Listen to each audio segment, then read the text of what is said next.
Going live. Alright. Gimana? Gimana? Successfully may ilham them. Tahu na? YouTube live them successfully. Maybe share करें तो नहीं देंगे यार. Oh, share link है share. एकदम ये लिंक को ऐड दान.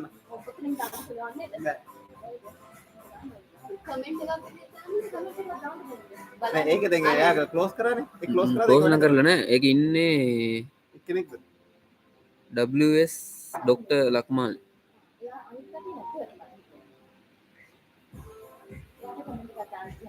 मैं यार मैं अपने मैं ये लिंक ग्रुप पे के तो मैं आज ईमेल करती रहने फोटो में ये नहीं के वो मैसेज जाओ ना फोटो में ग्रुप का खता नहीं ना ये नहीं मैंने ईमेल वाले मैंने इंडिविजुअल मैसेज जाना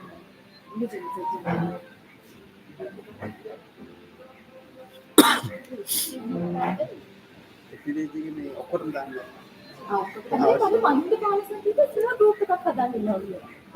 Apa kan kita manggil kalau kita tu?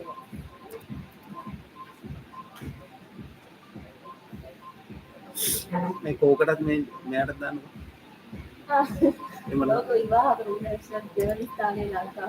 tahu deh Kalau tu iba atau universitas Dewan ini nanti.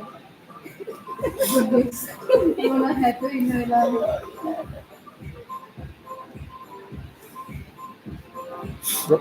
hari ini Hari ni. demo deh Oh, mail एकदम बन. Hari dia. mail का table है Mami. कोई ना Ya dan. चलेगा बड़ा ये जो है ना हाँ बाल समीन में बोला Mama issal lagi. हमारे फोटो बंदा Yang podin mate na. Photo बंदा Langgar di kan ya lupa dia masuk.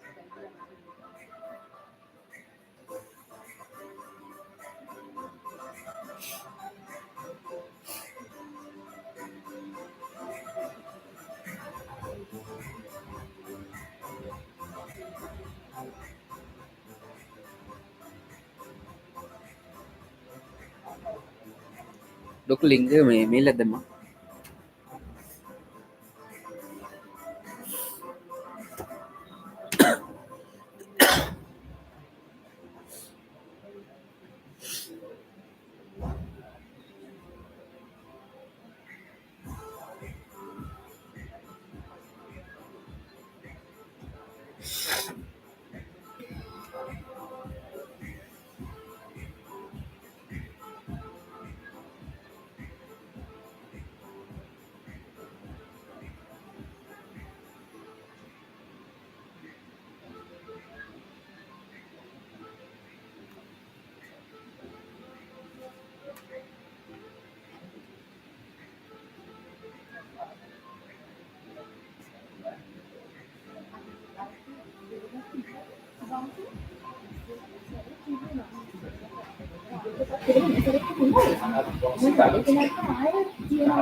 සබේ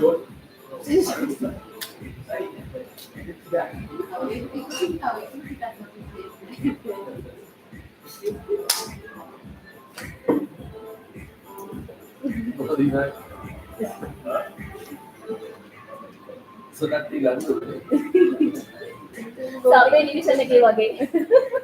ඔයගොල්ලෝගේ division එක වෙනවා. අනිත් එක ඉන්ටර්වි රිපෝට් එක එතකොට ඒක වගේ කිව්වා. සර් හිටියා ඉන්ටර්වි. ඒව බැලුවේ.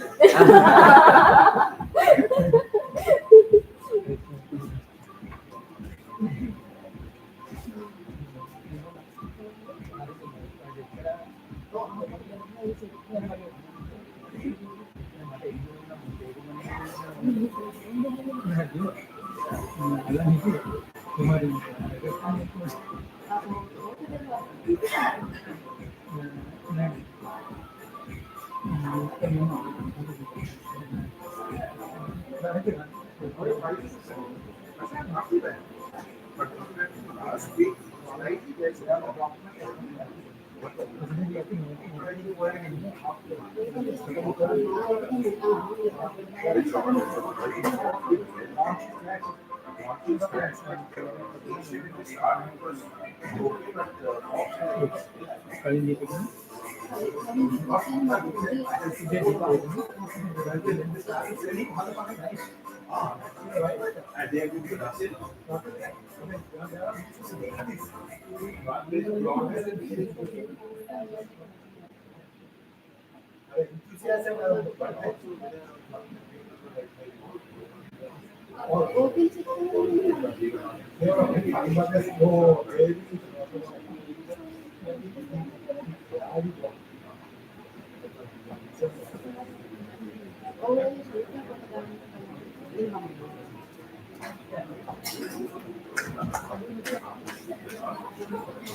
Ladies and gentlemen, your kind attention please. Please be back to the auditorium since we are planning to start shortly. Sharp at 11:10. Thank you.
Ladies and gentlemen, please be back to the auditorium since we are running out of time.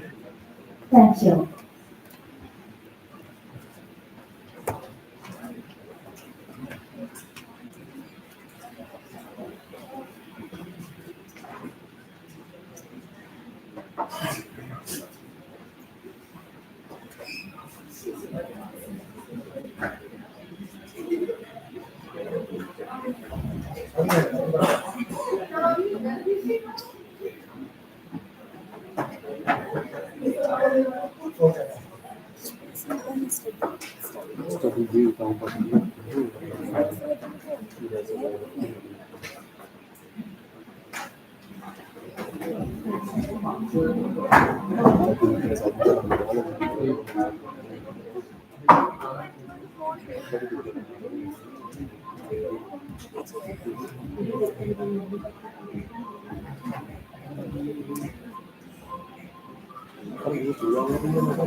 Welcome back.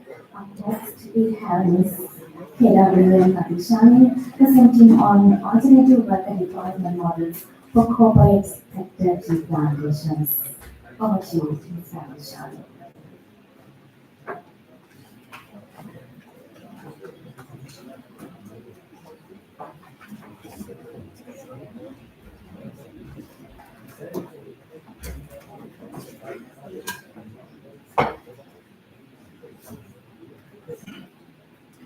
Hello. Good morning to you all. I am Nimankan Abhishani and I am going to talk about alternative worker deployment models for corporate sector tea plantations. As you all know, there's a worker scarcity plantation sector and it's in declining in a speedy rate. According to a study conducted by Agricultural Economics Division, we found that labor per hectare per estate for upcountry it's average 2 and for low country it's 1.5. For mid country it's 1.2 and for over region it's 1.1. Because of this scenario, the result is extending farming grounds and low involvement in development activities and abandoned capable TA lands and also abandoned pre-nurseries. And due to all these, there's a decrease in land productivity. So we have to manage this worker scarcity. There are two strategies. One is mechanization and other one is alternative worker deployment models. And in some cases, there's a combination of these two also. Alternative worker deployment models may lead to change in the management system in the estate. This change in management system we can take as we all know. Traditional estate practice is task based and different gangs are trained to a certain task and working hours are limited or task oriented and the workers totally dependent from the monthly income from the estate.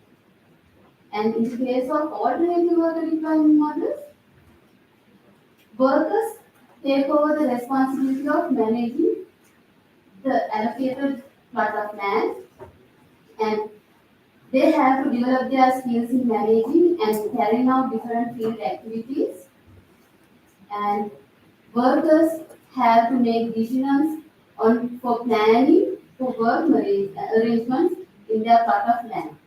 So, implementation of AWDM should be a well planned and gradual process. So, what should be the focus of AWDM? We have to improve work outcome and we have to increase the working time. We have to manage COP with this. In plantation sector, unemployment and unemployment are burning issues. So we have to reduce this unemployment situation in plantation sector. As we all know, our Santi workers work for only 3 to 4 hours like that. But for Sri Lanka, the week norm is 35 hours per week. So we have to reduce this unemployment situation and we have to increase the work availability. That means we have to increase the rates. If we consider the employment pattern of the estate community, 56% is engaged in estate work. From the balance, 44%, only 26% is unemployed. They are not working anywhere. They don't want to do the parental jobs, so they remain in the house without going to estate work. And there's a 14% work in private sector, and these are not white collar jobs. They are going to work in construction sites, shops, hotels, as they paid workers. So we have to think of a plan, we have to think of a system to attract these people into estate workforce by increasing income, and we have to motivate them and providing entrepreneurship, and this will lead plantation work to decent work concept. And our division TRI had conducted several studies on worker deployment models, AWDMs, since 2011. And first study was at Salagama State to compare socioeconomic status and livelihood security of contract rovers with normal estate workers. And in Pettigal Estate, we conduct a study to identify the economical and manageable block size for worker family. And in St. Combs Estate, we studied an outdoor system to identify the impact of introducing outdoor system to estate and estate community. At this time period, these AWDMs are not that much popular. The adoption rate was very low. So we had to establish our own research areas and we did study. But after, there's an increasing emphasis on AWDM. So we again did a island-wide survey to explore the adapted range of AWDMs in Sri Lanka. And from that, we selected 30 estates to do a detailed survey which practices different types of AWDM to investigate the social and economic impacts of AWDMs in large-scale tea plantations. And it's 2019 to 2023.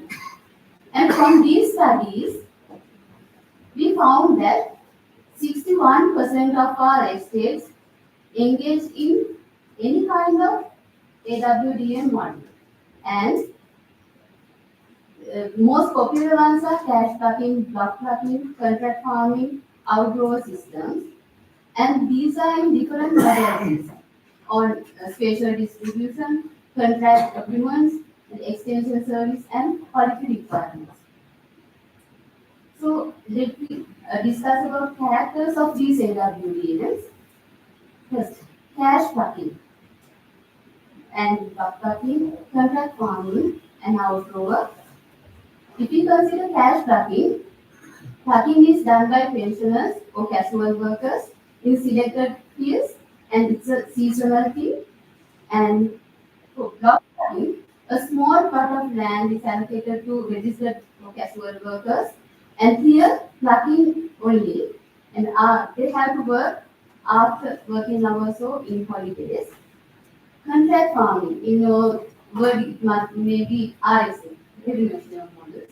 And here we give manageable number of tea bushers to estate workers or families. And they have to sign an agreement with estate management. They have to supply green leaf to the estate. And they have to engage in agricultural practices except land development programs. And non-working days and working after working hours can be utilized to work in these plots, and inputs should be provided by the estate. Then outgrower. Here, these are not in our registered workforce. We are giving our blocks to non-workers or families, and they have to sign an agreement with the estate management. They have to supply green leaf to the estate, and these people act as small holders, and inputs should be provided by the estate. If we talk about benefits and obstacles of these AWDMs, for cash plucking, for the estate, we can increase working hours by early plucking or late plucking, and increase work availability by using pensioners or casual workers. And obstacles will be seasonality should be managed properly, and supervisory cost and time will be increased. For the workers, this will be a benefit by getting an additional income, or maybe for pensioners, this will be the only income source for their survival of their family. Block plucking. Here, we can be able to manage plucking grounds in all pluckable areas, and this is a solution for worker scarcity in a minute level. And we can solve the absenteeism problem from here. And obstacles will be supervisory time and the cost will be increased. And the benefits to the family will be additional income to the family, and increasing workload will be a obstacle. For contract farming, to the estate, the benefits will be increased worker availability by increasing heads from family labor, and utilize holiday and extra time. We can manage COP, and we can reduce worker mobilization and migration. And obstacles will be increased supervisory time and cost, and there will be managerial issues and issues with contract agreements. For worker or worker families, this will be a additional income, and there's an opportunity for unemployed members. They can engage with this work, and we can reduce male mobilization and migration from this kind of system. And obstacles will be increasing workload and issues due to feed price fluctuation, because now they are giving both these leave as both leave supply. So they have to face these kind of issues. And finally, the outgrower system. This system will address severe worker scarcity situation and cost we can save, and obstacles will be land ownership problems and union objections. Benefits to the worker family is income, will be income for pensioners or outsiders, and they have to face the risk due to tea price fluctuations. Method of payment of relief. And this is the most critical, and we have to think about this situation because the income and this price will keep our workers in this system. So for cash packing and block packing, it's okay. We are giving all zeros and price is decided by the management. But for contract farming and outdoors, there's vast variation in this payment method. So we have to think of a general or base system to calculate this payment for cleaning. So here's an example what we can do with this green leaf rate calculation. This is an example we will take upfront wastage with COP, where COP around 950 kilograms, 80 per kilogram. At break-even level, NSC should equal to COP. If we calculate the both leaf rate for this COP, it will be around 138 rupees. If we consider the COP breakdown for tucking and field operations, we can take these percentages. General charges is around 80%, plucking is around 51%, for weeding and other cultural practices that will be 16%, and fertilizing it will be 12%. For the prices, according to these percentages from both leaf rate, if we are providing packing only, we have to give them more than 7 rupees. If we are giving plucking plus weeding, we have to give them more than 92%. And if we are asking them to put fertilizer also, then we have to pay them more than 130 rupees, more than this. This is only an example, it's a general case. You can apply this formula to your estate condition. If we take the income for different yield categories, I'll take my previous example. If an estate pays 130 rupees for a contract farmer, saying him to put fertilizer and he's doing weeding and plucking, and this will be the matrix for his income. First, if you are giving a low income, low yielding field, around 500 bushels, his annual income will be 28,000, around 28,000. And if you are giving more than 2,500 bushels, and his annual income will be 141,000 around. And in a high yielding field, they can from 500 bushels, they can earn around 56,000, around 56,000. So, what is say? We have to think the field yield category and the rate to make them stay in this system. So, we can say that contract farmers will be benefited with more than 2,500 bushels because this is an additional income for them. They are working in the estate, so they earn estate base. They earn estate income. In addition to that, they can earn this much amount. But if we are going to give this land to outgrowers, then we have to think of the outgrowers would be benefited with more than 5,000 bushels. So is we evaluated the performance of AWDNs in estate sector. So evaluation criteria was the estate first we have checked whether this system had addressed the worker or labor scarcity problem in the estate by making increasing availability of the labor and improving their labor productivity.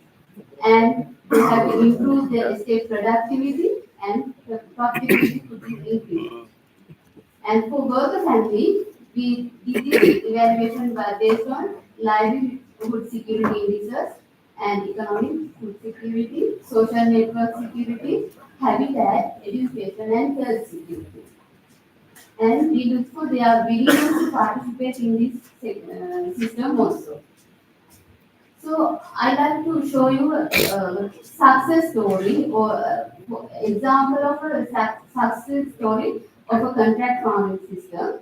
This state had a declining trend of LPH from 2012, and in 2018 they introduced this system. And this graph shows they have shown an increase of yield, and they have able to make profits also with this system. And workers had earned different levels of income because as I mentioned earlier, there are different systems. In this particular estate, there are 3 different systems and there are different kinds of field categories also. The income range 15,000 to 35,000 rupees. And the second estate, I will show you that this estate practicing the outdoor model. That means these workers are not in the estate registered labor force, or they must be outsiders or somewhere. This estate also showed a very drastic decline in labor LPH, and in 2016 they had introduced this system and they had able to get average yield after the implementing this system, and they had made profits also with this system. And in this particular estate, we observed increased plucking ground and worker outcome had increased even in younger generation. And average income for these workers, monthly income, it's range 35,000 to 90,000. And here another thing was they are providing flexible working hours. Then because the workers can engage their social activities and family commitment with these flexible working hours. And from the workers' point of view, this was a plus point to work in this kind of system. And they are calling them as block managers, and the block managers, they like this dignity. So they remain in this system for long time of period. Now there are successes and there are failures because we visited number of estates and we found these both. So we found that one reason for failure of this kind of AWDM is selected AWDM does not align with the estate situation. We have to think of that. These systems are not blanket applications. We have to think about the estate situation, the worker situation, and field conditions. And we have to think about worker scarcity should manage with the provided land availability and the blocks. So this ratio have to manage properly, and we have to select workers with good physical conditions. And if we are providing contract farming or outdoor systems, we have to look for their availability of family labor, because here we are targeting increasing the number of heads. So heads will be come from family labor.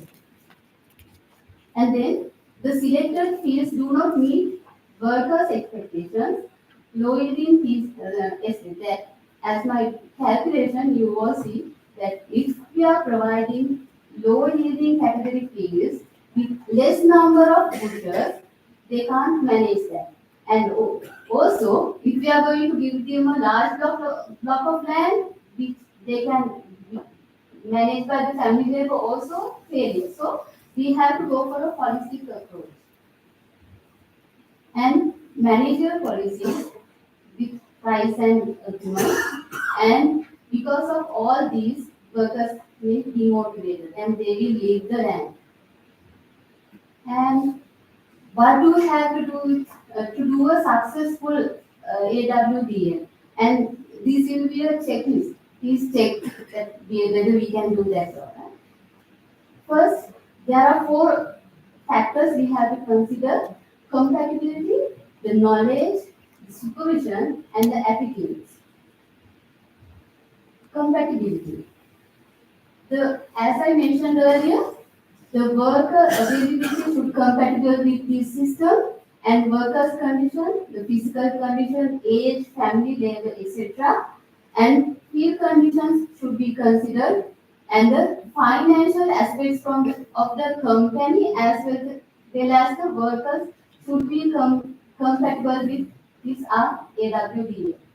And next, estate management, field staff, and workers' attitude. Here I want to say something. We all know that there's a saying that it's not good to take decisions if you are in a happy mode or in a very sad mode. That applies here. If we like so much, if we think of a system, we like that so much, so we want to apply. Or we dislike a particular system, so we are trying to withdraw that. It's not applied here. So please do a impact assessment. You have to think of the impacts when we are applying this kind of system. Choosing the system should be followed by an impact assessment. And the field staff. Field staff is the main attraction point, or they are the point the workers and manager decisions are meeting together. So field staff should be motivated because they have to motivate the workers. So we have to target our field staff. We have to train them to be motivated with this kind of system. Otherwise, the whole system will collapse. And of course, workers have to be motivated in this system. Thirdly, knowledge. Workers have to have knowledge on good agricultural practices. We can fill that gap by using trainings and all. And we have to train them to manage their time and financial management. Because now they are working on their own field. So they have to know the time to plucking and all, they have to manage their time with that. So we have to train them to get success in this system. And estate management should know the different kinds of AWDs. And finally, this is the main point, because close monitoring and close supervision is vital. It's mandatory to maintain the success of this system. We have to supervise in field maintenance level, and we have to supervise in field pricing system also. And TRI is always there to help you with this checklist. So we can train, we can share our knowledge with you people. And I would like to acknowledge all the CEOs, PCs, and chairmans, SLSPC, JDP, and Akadu plantations, and managers of all estates who helped us to complete this study successfully. And this is our research team. And thank you very much.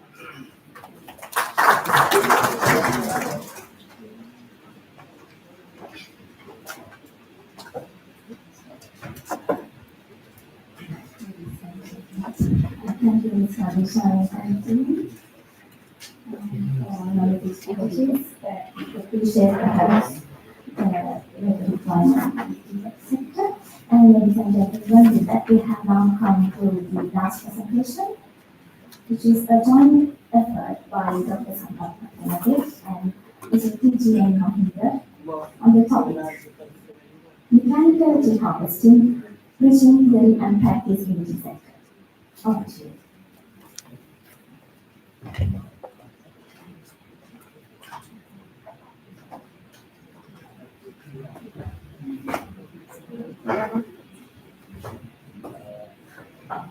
Good morning and congratulations from project method to mechanical harvesting.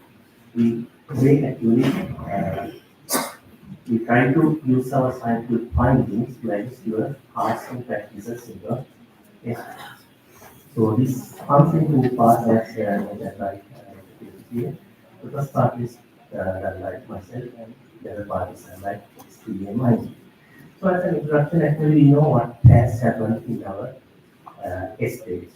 Our labor force is drastically dropping and we know that plugging there is a very much labor intensive operation. It consumes about 70% of your field labor requirement.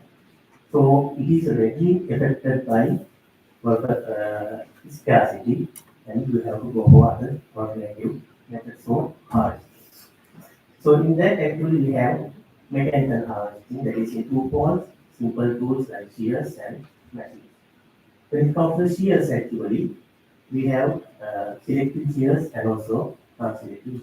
And you all know that the selective shear brings you more output and the quality of yield will be higher than there is non-selective shears and also it consumes lesser LPH than non-selective shears. When it comes to the motorized harvesters, of course, we have very small to medium scale machines available in the market, but we know that out of the machines I have shown here, those battery operated machines, they are introduced, they remain for say 2-3 years in the market and gradually phase out and new one comes. But this petrol operated one, of course, it has been in market for some decades and it shows some availability in the market continuously. So with these machines, we can go up to about 60 to 200 kilograms per day, depending on the size. Smaller machines take smaller amounts and larger machines, the larger cutting will brings you more harvest data for a day. The overall content, of course, we can manage if we practice it correctly. We see how it can be done. So it can maintain less than 10%, and also machines put power from 0.2 to 0.8 hectares per day according to our record, consuming about 3 to 4 liters of fuel per day. So I will just list out some constraints when we are using machines. Is there a yield loss? Yes, of course, but that is compared to 7-day selective manual round. So that I repeat, compared to 7-day selective manual round, there will be a yield reduction. Yes.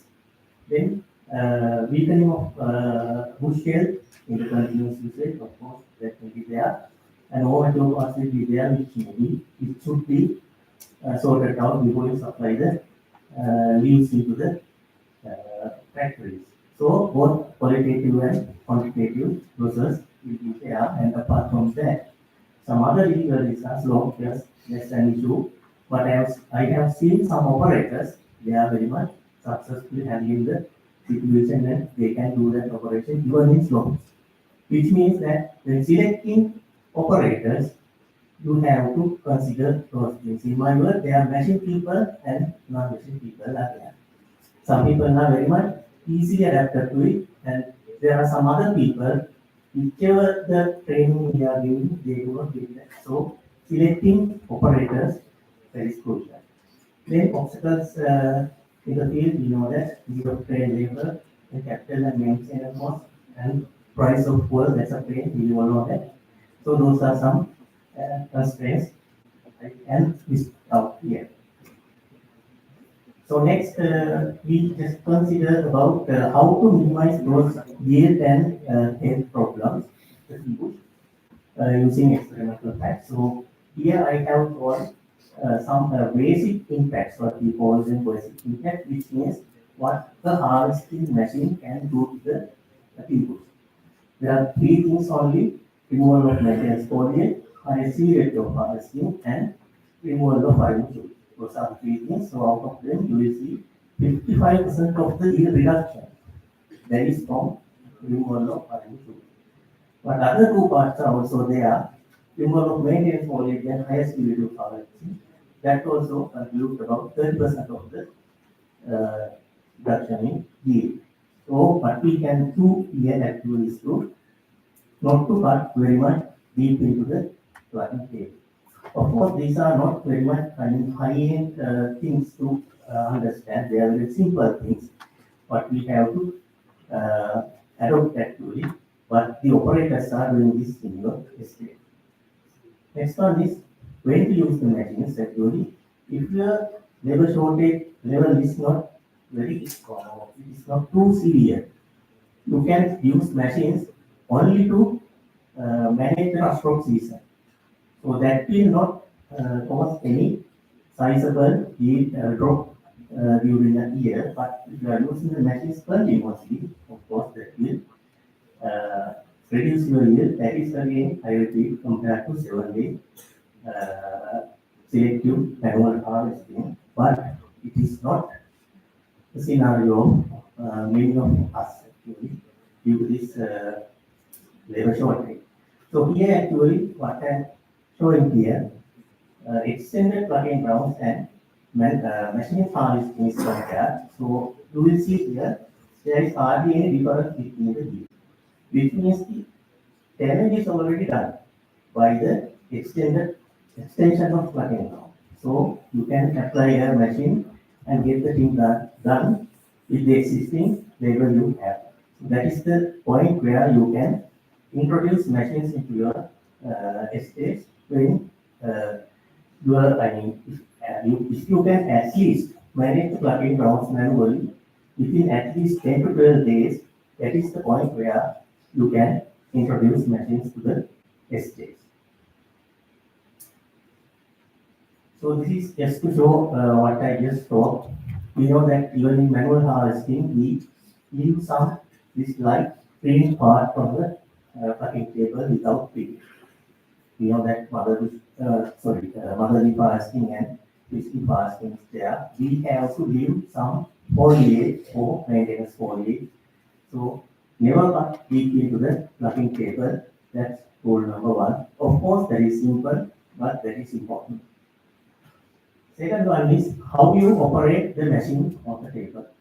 So always avoid repeated cut. So here you will see this red part is double cut 2 times, and that black part is cut 3 times, causing very high severity of harvesting. That will collect more and more coarse leaves, woody parts into your harvest, and also it will delay the food regeneration. So therefore, never cut repeatedly in the plugging table. That is rule number 2. Next I show how that can be done. We propose 2 things: styles of machine operation. So the first one is straight run. You will see here that this operator runs straight. This is some kind of fast operation, and also this will bring you some more some higher lead range, and this is more suitable for flatlands. But as I mentioned earlier, there are some operators actually they can do this in steep lands as well, and therefore again selecting operators is crucial. Next one, scraping back. So it is something like that. This operator passes the machine in a scraping action towards him. So this is a bit slower operation, yes, of course, but this is more suitable for our lands with some high slope.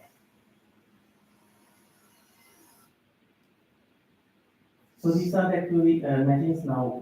At the moment, we are using in your estates two models. First one is the battery operated. We call it shear type harvester. The other one is the petrol operated one. The both of the machines are in use in your estates, and these are some of the specs or some information. Of course, I'm not going to read all these things. Of course, it's battery machine that is single man operated and single hand operated. This is designed only for the right-handers, and if you have left-handers, you will have to order them separately. So both share non-selective air tipper type brakes, and also the battery harvester is lightweight, and also newer version of this battery harvester. Those batteries can run about 10 to 12 hours from a single charge, but it was earlier it was about 3 to 4 hours. So, depending on the cutting width, yes, the petrol operated one will more harvest in the day, and also covers the higher than average. Comparatively, the battery operated harvester, comparatively, it is less durable and cheap, and in comparison, petrol operated lasts long. If you do all that servicing and repairing properly, you may use it even more than 5 years or so. So we'll see what are the common mistakes made by the operators. Of course, what I just let you know is cutting deep and also cutting the same points again and again, and also they do not either they do not sort it out before supplying to the factory, or sorting out process is not complete. So here you will see how severe this operation is, and several times he cut the same points even without tools. He cut some points, and at the edges his cut is very much deep. So what happens? It brings more and more false views, which means qualitative losses are there, and it leads to regeneration, and it adds very less foliage to maintenance foliage.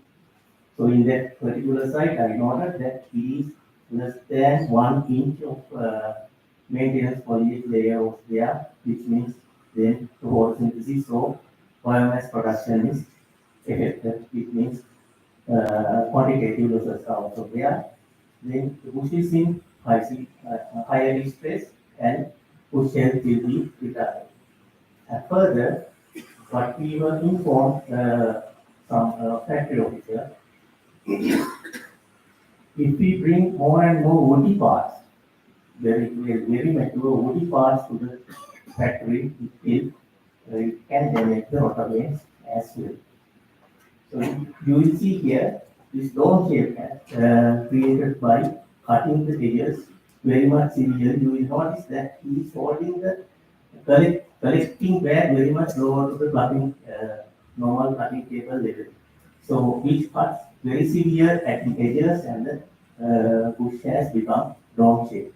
So we have trained them, or we have to inform them how to use the machine properly. Otherwise, this will be not very much healthy way of using. So this is what I just told, that he has cut to the redwood as well. This is not harvesting. This is, we call this skipping. So never skip your bushes in every cutting ground, which will cause you qualitative and quantitative losses. So you will see here, you can see from the above, even you can see the ground. There is no maintenance foliage. This is almost the one bush, and you can count this. You can count the maintenance foliage. This dark green leaves. There is only about 50 to 60 leaves per bush. That is a very severe condition which should be avoided. So what happens next? There is no leaves for photosynthesis, carbohydrate production, and those plant contents go down. So you will see here this green line, that is manual selective harvesting, and compared with that, the yellow column, that is machine is used in the proper way, in the proper level. The other one is very deep cut, and you will understand what I'm talking about. So we have to do that. So this is some example of how this thing can be done properly, plus severe cutting. You will see here he is speaking only where the fruits are grown into that state. It doesn't just keep everywhere, and also very light use of cutting, and you will see the quality of the no maintenance foliage cut. He has set adequate amount of leaves for maintenance foliage, and even you will see some smaller arbors are also left. So that is kind of healthy use of harvesting machine.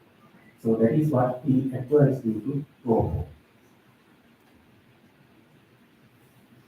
So this is what you just saw, cut only the green wood, not going below to the red wood, and this is the result, better maintenance foliage, better photosynthesis, better production of biomass, and ultimately the yield. So some tips in a nutshell. I am repeating the same thing again and again. Those are very simple but important. Three things: never cut deep, avoid repeated cut, and sort out any cross material. And if you feel that you need leveling of bushes, do it before you apply the at the beginning of before application of the machines, level it, use trimming or whatever, then start mechanical harvesting without doing it in every round what I just showed you. For the battery operated machines, some tips: cloth bags are better than trays according to my view, because those trays are not designed for that purpose. It doesn't have a handle. But these cloth bags, they can contain more. They can contain more leaves. The number of empties will be lesser. It will improve work efficiency. Then maintaining that swing speed. That part leaves are collected to the tray with that speed, and if you do not maintain it, the leaf will fall on the ground or on the table. Therefore, maintaining of that speed is also something important. And for the back, same level as the cutting table, that will help to avoid some deep cuts. So these are this actually this bag is 40 by 40 by that is about 60. Some good suggestion, and also we can have some improvement like this for the handle for better and easier handling and repairing. And also we have PRI plug-in bag, which has a very big opening, and handle is also there, and also readily available in the market now. So this can also do the job, because it can lay down on the cutting table without any difficulty. So that machines are very beneficial. Yes, of course. In the present scenario, mechanical harvesters are beneficial. Why? Because it can effectively manage the worker shortage by managing the task with the existing workforce. Next one, if you have any abandoned field, because this saves some labor, those abandoned fields can be taken back into plugging. And the quality of leaf, of course, the quality of the leaf we are having from the mechanical harvesting, provided that cost leaf part is sorted out, that is very much higher in quality than what is you are getting from extended plugging rounds. In 14-day plugging round, if you pick a shoot that will have about 4 or 5 leaves, of which the quality will be less than 50%. And therefore, qualitative is also there. Then this will foster positive attitude towards the new technology, which means you can bring back youth into your estate, and of course this will reduce the harvesting cost. And for the worker side, there will be no more injuries to fingers, and it will increase the worker income. I have noted some workers, they have get more than 100,000 rupees per month in the cropping season, and also they will have self-satisfaction social and slope recognition will be there. So with that, I conclude the first part, and I invite Mr. T.G. Mahin, the Senior Advisory Officer, to conduct the next part of the presentation. Thank you so much for your attention. Wish you a good day ahead. Thank you.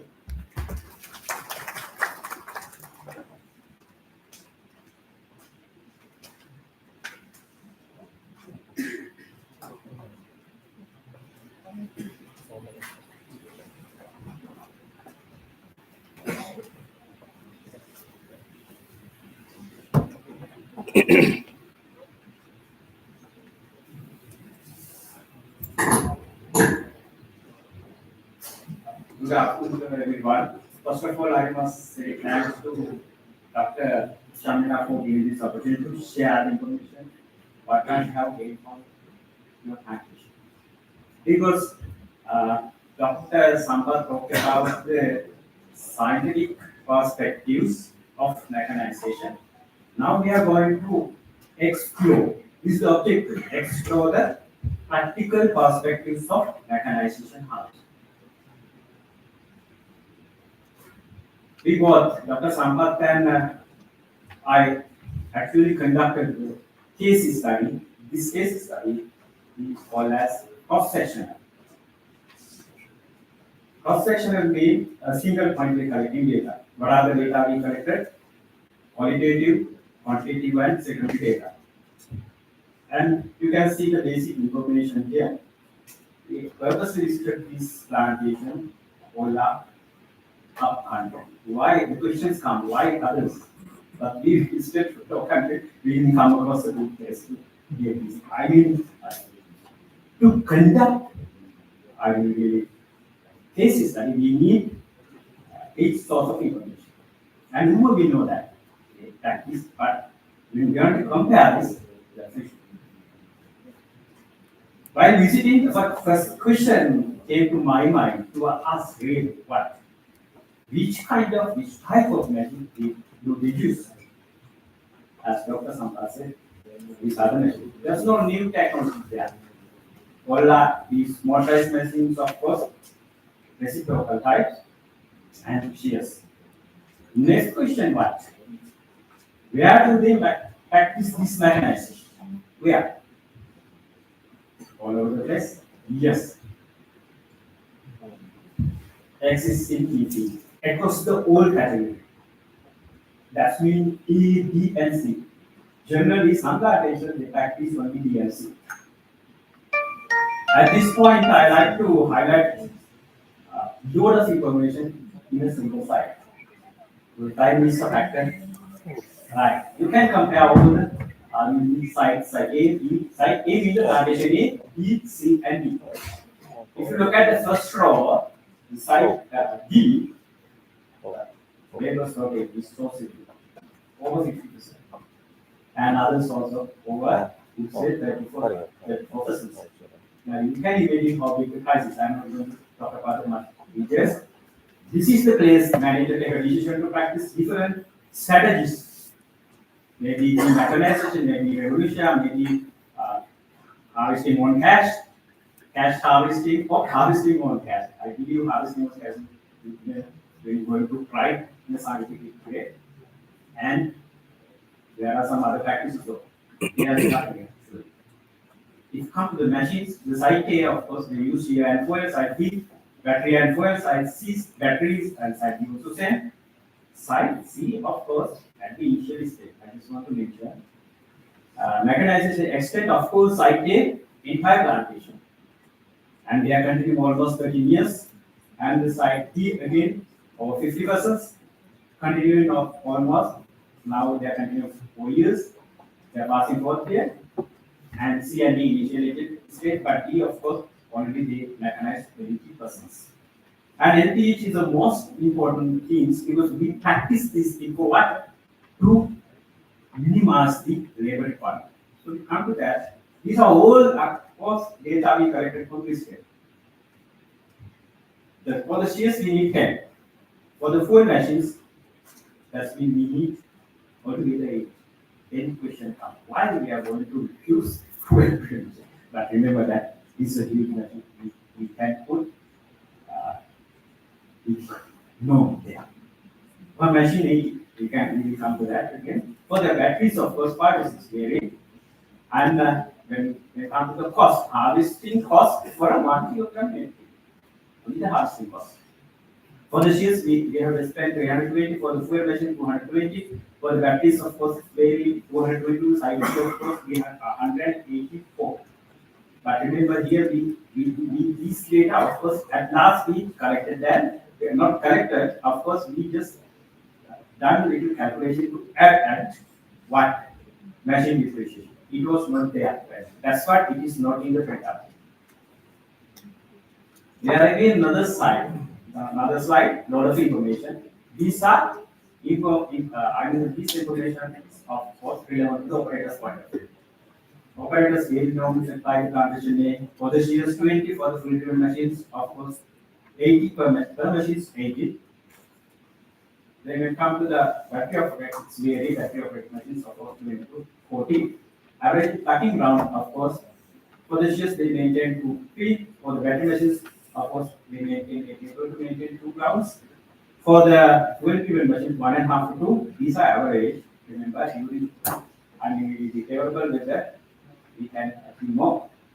Then the operator's daily average again 29 kilograms in practice shears. For the batteries, of course, vary 38 to 50, and the fuel driven machines 110. Operators average monthly is very clean driver. That's why I want to say that. They are earning, of course, around 40 for the shears, 40 for the full driven machine, of course, about say 50,000 for the material, of course, about. But these are average. They will achieve more than that. We talk to while doing this study, we talk to the managers, field officers, and the workers as well. They allow us. It's free. We have to lots of edits behind this. That's why. Average reduced T is the critical case. It's also a control all. Because when you practice shears, it's around 12, like manual harvesting. If you practice mechanization, it goes around 12. Can we control this? But I believe this, as Dr. Sampath said, yes. Exactly. Some managers also say yes. But anyhow, this is average level. Here again, I just want to highlight site A and B because they practice mechanization almost. The site A almost 13 years, site B of course almost 4 years, and considerable extent. Site A almost entire plantation, site B 50. We look at the in-depth analysis. This is the working. If you analyze from 2012 to 2023, we can see some level up and down in patterns. You can see green color of site A, blue color site B. But in 2020, what's that? That's a growth. And prior to that, the 2020, they have introduced motorized harvesting. Was this drop due to mechanization? Can you give an answer to this? Yes. Think about 2022, 2022, I believe we all experienced economic crisis. During this particular time, also for another purpose, I have visited the site. All those managers is struggling to find fertilizer and fuel for the machines. So we cannot come to a conclusion. Due to this mechanization is they happen. But scientific evidence say what? There could be decline due to mechanization. So we have to keep all the things in mind because we want to manage the state practical way. So that we know that all those scientific things, how are we going to do that? You have to minimize. This is one of the photos I have taken. They practice mechanization. One of the operator, how we operate the machine at Redwood level. Redwood level operating machine means, and the result is extended plugging time. We have to avoid. But sometimes this is only one person. So close supervision actually very essential for this calculation. That huge. So some plantations also take that. But we have many conditions. Yeah, again, supervising one by one. Now here, of course, stability of harvesting is so very less. You can see when just looking the photograph, of course, there are enough foliage.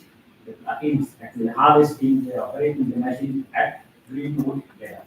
We can achieve potential planning out, of course, 2 for some analysis more than that. This is the summary, what we observed, what we collected. Data. Actually, these everything is only data of this data. I'm not going to explain one by one, but first thing I just want to highlight, these are reference value. We collected all those data from your peer group, your colleagues, what they practice, these are the achievements. So on top of this, reference to this value, we can practice if someone want to initiate. That is what I want to say. Important thing is the practice of manualization in revenue share model. It was actually again previously hired by Ms. Malika Manka. Actually, they are very happy because we talk with them. I'm not elaborating much more. They say we learn much more. They maintain their talking crowd as well in a good manner. And there again, sometimes they practice member harvesting, especially A category and B, mostly side B and side C. There again, one of the important things that the female harvester, what they say is we don't get damage in fingers attached or whatever, when we use machines. One of the things, what they feed rate, we have to consider that also. Anyhow, these are the things. At this point, I like to combine the research findings which are very relevant to this context. What's that? Factor that could enhance the adaptations. When it comes to the technology adaptation, these technology adapt any kind of technology. When we adapt, all these factors are needed. What are those? Facilitation, personal factor, technical factor, crop factor. When it comes to agriculture, crop factors come and the organizational factor. The manager himself can't manipulate all the variables. Few can, but for the others need facilitation. Who going to facilitate? Extension team of maybe GRI, maybe other private organization, and R&D needs, and they are again the higher management of the company. Especially I want to say because I start from that place. If companies say we were going to mechanize next year 5%, something like that's a key driver. Maybe revolution, then there is a key driver. When it comes to facilitation, skill development operator. Again, I just want to stress that male and female. What we observe is female operators, machine operators performance.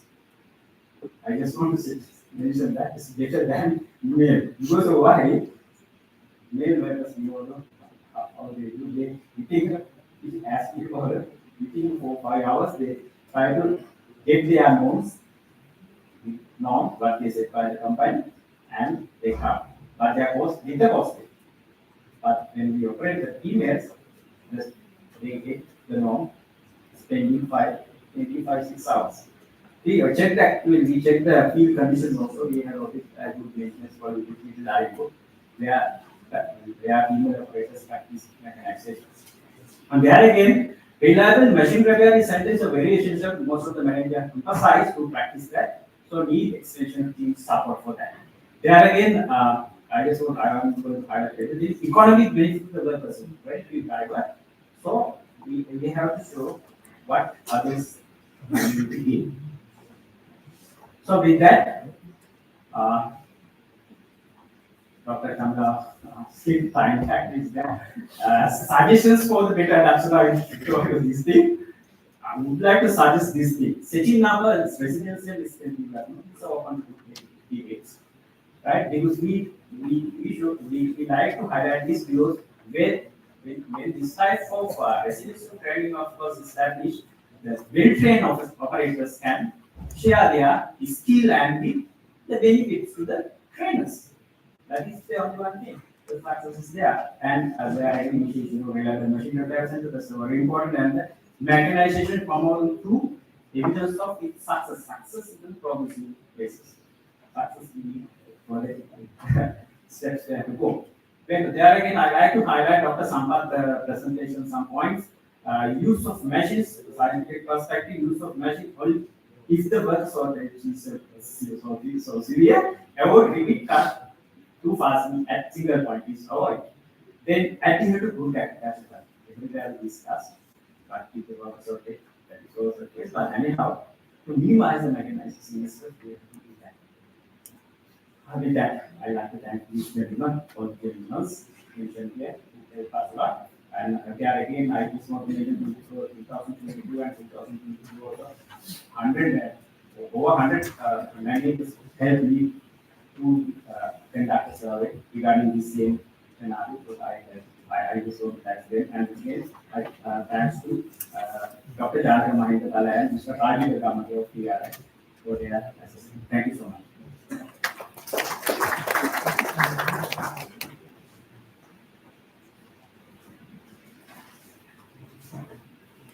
Thank you, Dr. Sampath, for joint effort. Ladies and gentlemen, with that now we move on agenda item, mechanical harvesting in practice, stories of success and challenges, the roundtable discussion. And we are honored to have with us three panel of experts having diverse perspectives and hands-on experience being here at the table. Mr. Chandra Vimasarekara, manager of Hopper Estate, Mr. Ravi Sanasoria, manager of Temple Estate, and Mr. Sujeet Khanna, manager of Kalur Estate. We want to welcome all the participants to the roundtable.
Before we begin the discussion, let me take a moment to introduce you about this roundtable.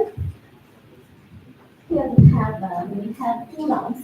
The first round will focus on technical aspects, and the second round will focus on management-related challenges. And our objective in this roundtable is to bring the more experience-based approach that will set down a flow to our general discussion that follows this roundtable. So you are encouraged to ask questions, come up with your own suggestions and comments once we reach the roundtable discussion in our general discussion. Okay, first we'll introduce our panelists. First, Chandra Vimasarekara brings 12 years of experience in planting, 16 years of as a manager, experience as a manager, and Mr. Ravi Sanasoria with 22 years in the plantation sector and 11 years as a manager. Next is Mr. Sujeet Khanna, who has 22 years of experience in plantation and 9 years as a manager. And more importantly, all these three panelists have first-hand experience in implementing optimization in their estates. So thank you for joining me. So with that, we'll get started. So as an approach to our discussion, I would like to go to Mr. Vimasarekara. So we would like to know about what factors led to mechanization, and we would like to know about different types of machines that you tested and the factors that you consider, maybe the three factors for implementation. Good afternoon, ladies and gentlemen. As mentioned today in this forum, all the plantation for the moment we have a big problem, this labor shortage.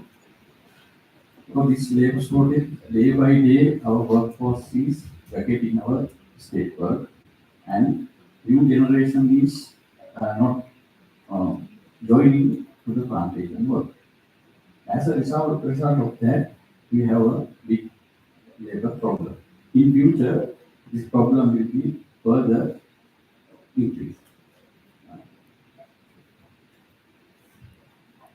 Mainly in our plantations, best plucking method is manual plucking. We have to do if you do proper manual plucking, we can get a good yield.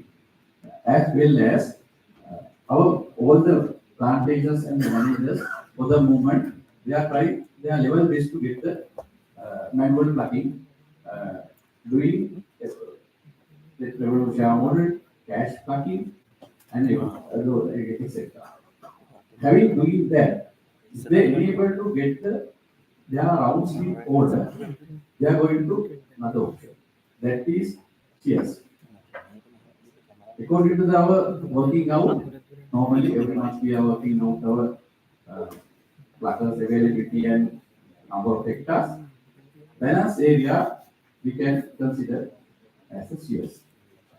Then after doing shears, if we enable to do our rounds in order, what we are going to do, we are going to do the next step, that means motorized machine. Motorized machines, I am using two type of motorized machines. That means two-man operator machines, branded for Kawasaki and Ojai, and another one, so I am using three-man operating machine, that's called V8 machine. For the use this machine, as mentioned in this forum earlier, we have to have proper terrain.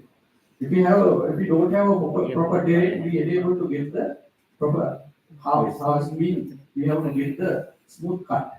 When the terrain is surface is irregular, that operator can't move properly. If small mistake, we can get the stiff cut. That it will take more number of days to recover again. Then our Dambadan estate recently we have started battery operated machine. That's not even 2 weeks. For the moment, for the slopey areas, they are using I discussed with that general manager like the they are getting good results for the moment. Thank you very much for the approach, Mr. Paper. With that, I go ahead with the Mr. Kanda. And we might like to know about how do you maintain the traffic balance. I think you talk about the perspective and along with how do you set in the norms in this process. Today I'm using for load estate. Today, example, ammunition, road division, 70 hectares, 25 workers I have. To overcome on this target, they were using outsourced workers, like if they transport, if they agency, they come and say they work for pure basis, much as possible they earn and go. And no maintenance for years, they much as possible hard, they can take the pump to reduce the external partnership. And I started with the operator thinking, and which I trying and using a DT fields. As shown by doctor on DTY, it is very light flattening. On DTs, on good months I went to 3 rounds, in CD 4 rounds, even the CD some meters will take 10 meters 3 rounds. Some CDs they try to get 2 rounds also. And if you take the averages 40 to 70 kilos in plant, and the average of 40 kilo is better than 10 rounds plus the leaf quality. And as observed by the doctor criteria, increase if you do a very right like monthly and they monitor several rounds, yes, 3 rounds can be planned. Then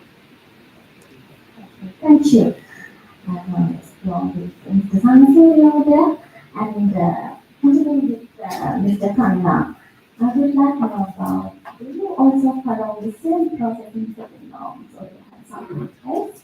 And also I would like to know about the cost of production and keeping productivity. Yes, good afternoon. As far as headfall concerned, we are putting 100 hectares on machine, that is about 22% of my total extent. Machine cost is around 170 to 175. Seedling fields, I have given them a 35 kilo now, and BC 40 kilos. Whereas my manual plugging cost is little high because I am having more seedlings. Some divisions are their norm is only 17. So with that, my manual plugging cost is around 370. So I have 180 to 200 rupees saving there. If you take overall impact on that 22% extent, my overall impact is 25 rupees on plugging cost. Again, we need to start the second half from using revenue management issues. And perhaps the audience would like to know about the step-by-step implementation of this organization process and what in your field, and perhaps how to maintain the right field. Yes. My personal view, of course, as a policy, I don't give machine to men. Being a man, I know what they will do, so I never give a machine to men. I always, even the double man operated machines, I operated with women at training scale. So he also said here it's easy, it's a battery operated one. I have given 25 to 30 machines are working on my estates. Uh, so implementation is first you have to have a good dialogue with the workers, and especially when you select the workers, you must look at their attendance, regular attendance. At least they have to have minimum of 80 plus attendance, and they should they should have weakness for money because it has a lot of potential to earn money. So those are the two basic things I look at, and the age. Mostly, if you can recruit at least below 40 years, then they will work with a positive attitude. So to success, the machine is most important thing is attitude. If you can select the correct pluggers, then you will be there. Thanks for the question. You also really trying to work with. So as far as rainfall concerned, I am putting mostly my machines are on C category fields, whereas below 1000 kilo CLD. So my risk is minimum. If you put for A category, everyone is saying there will be a yield drop. So achieving 1000 kilos yield, I need minimum 400 kilos per month. So 400 kilos mean I need only 200 kilos green leaf per round, which we can easily achieve. So my risk there is minimized. Therefore, I can plug additionally one round in VP fields that I have observed. So my VP yields definitely go up without declining the seedling. Yes. And coming back to Mr. Khanna, since you mentioned that you first implemented this retirement model, we would like to know about more about the algorithm. And since you also having this vacuum, can these two approaches be going hand in hand together? And also would like to have your answer. Do these things to improve the livelihood or the livelihood, different livelihood, your employees? yes, because to calculate shortage, my plan to 20% mechanized and another 40% on RSM because we reduce the RSM and take the running of the families and work out plans and see what and by that we take it per kilo per worker, and if you take 50% might come from high, and 28 is a product plan. Some people difficult to complete around on time, detail. Then we introduce better answers to complete around getting answers correct. Right? And it's a pretty and then if you take the income level, you like minimum 50%, yeah, they become 5%. And these percent take the system. And I think with the RSM, the usually also like block manager will improve, plus the income level is go on. Because of the income plus money, the income is a motivator for this or the model. They can be reasonable and the biggest of the plan cover.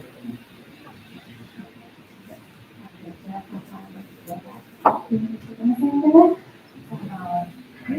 know about the challenges you came across with, and perhaps so I'd like to know the way that you overcome those challenges.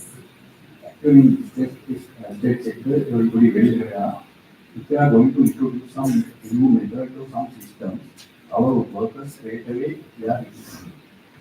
When we are introducing this system, we have to do it tactfully. We have to introduce this because once they refuse, again very difficult to adapt it. Again and again they are refusing. Before refusing, tactfully we have to introduce that. When I was on Albion 2016, I introduced this system.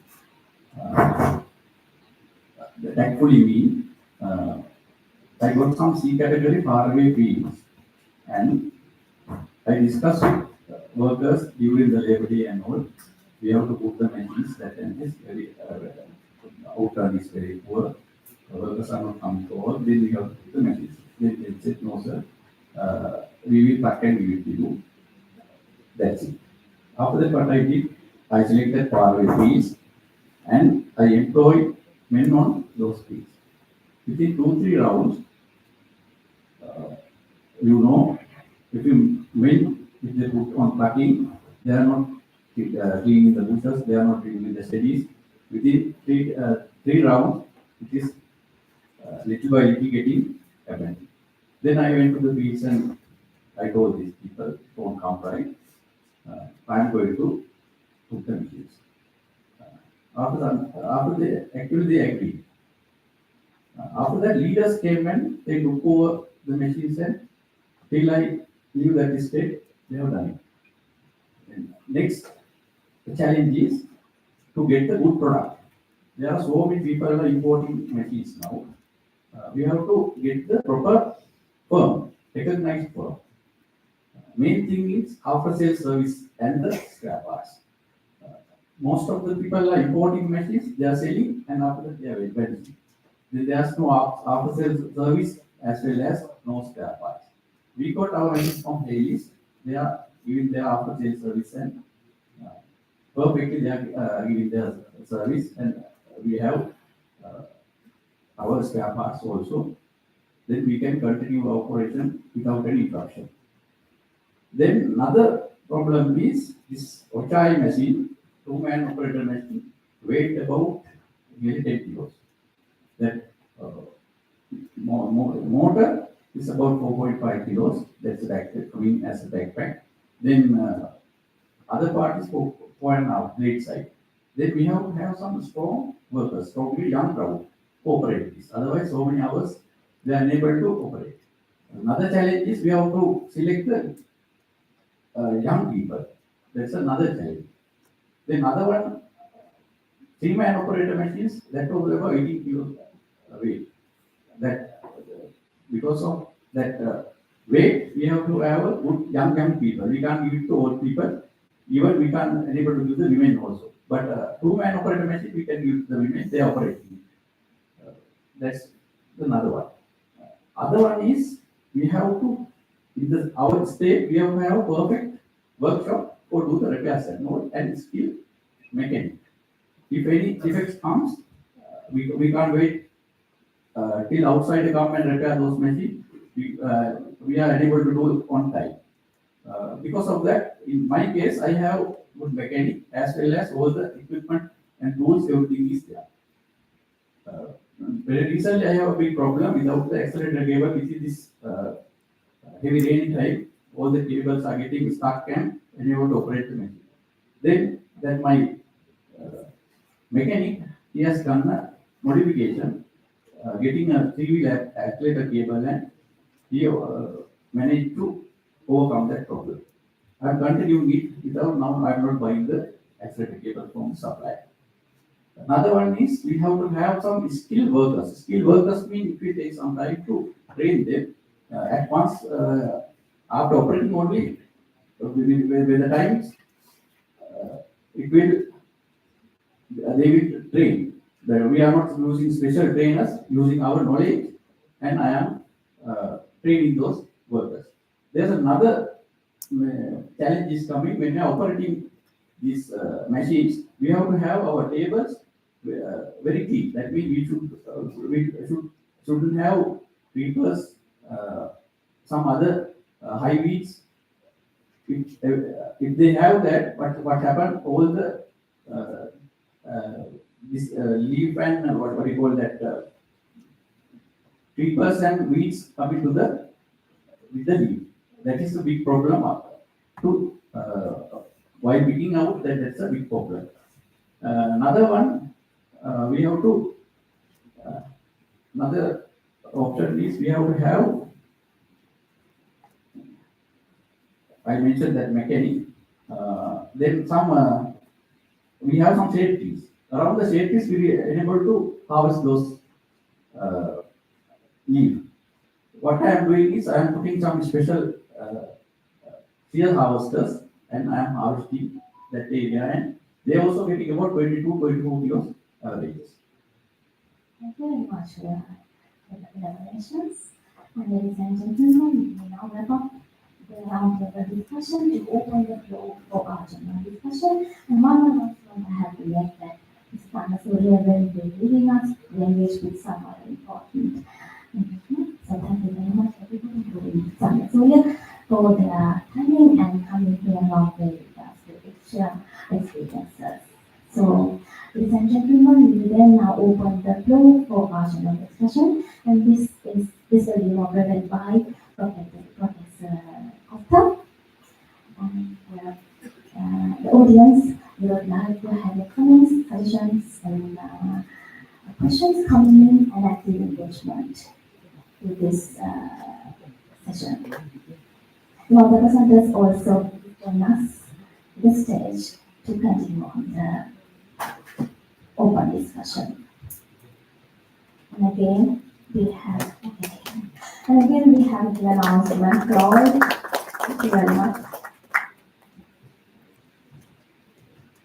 We have the announcement.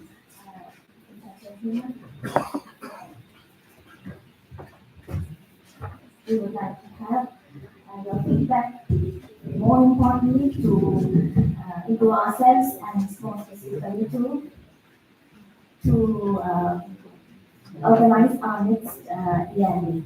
So please do help us with your feedback. Thank you very much.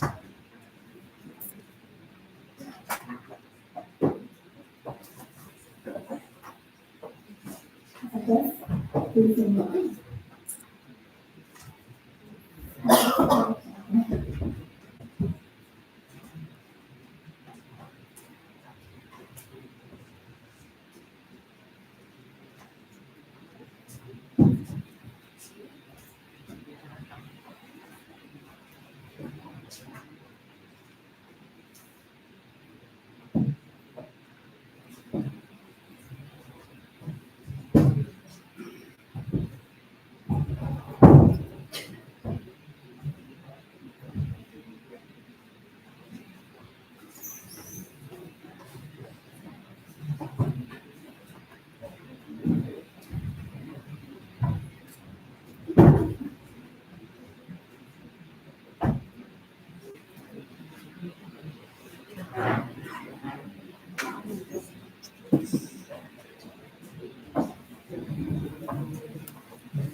Until we get the things organized,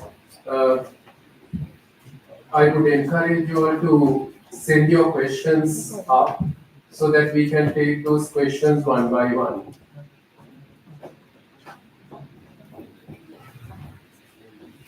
There is a slip of paper for you all to write the questions. The slip of paper given with the material in the book that was given at the beginning. So do feel free to send your questions up so that we can take them up in the discussion.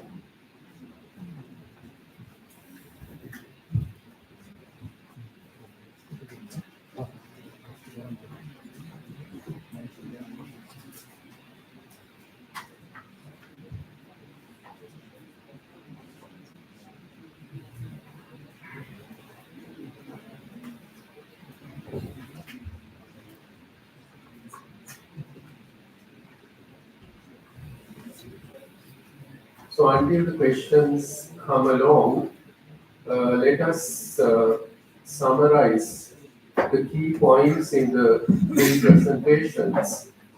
Now, in the first presentation by Dr. Raguraj, he talked about using a hydrolysate and extract from chicken feather waste as a growth stimulant.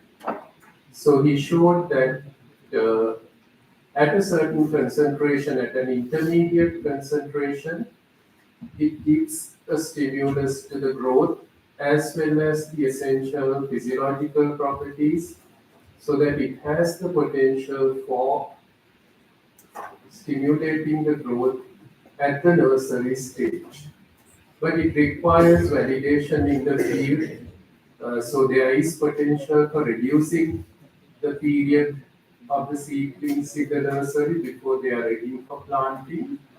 And then there is also, but before we transfer this technology to the field, there is a need to evaluate the seedlings, whether their field performance, whether they would perform to the same level that a normally conventionally raised seedling would perform.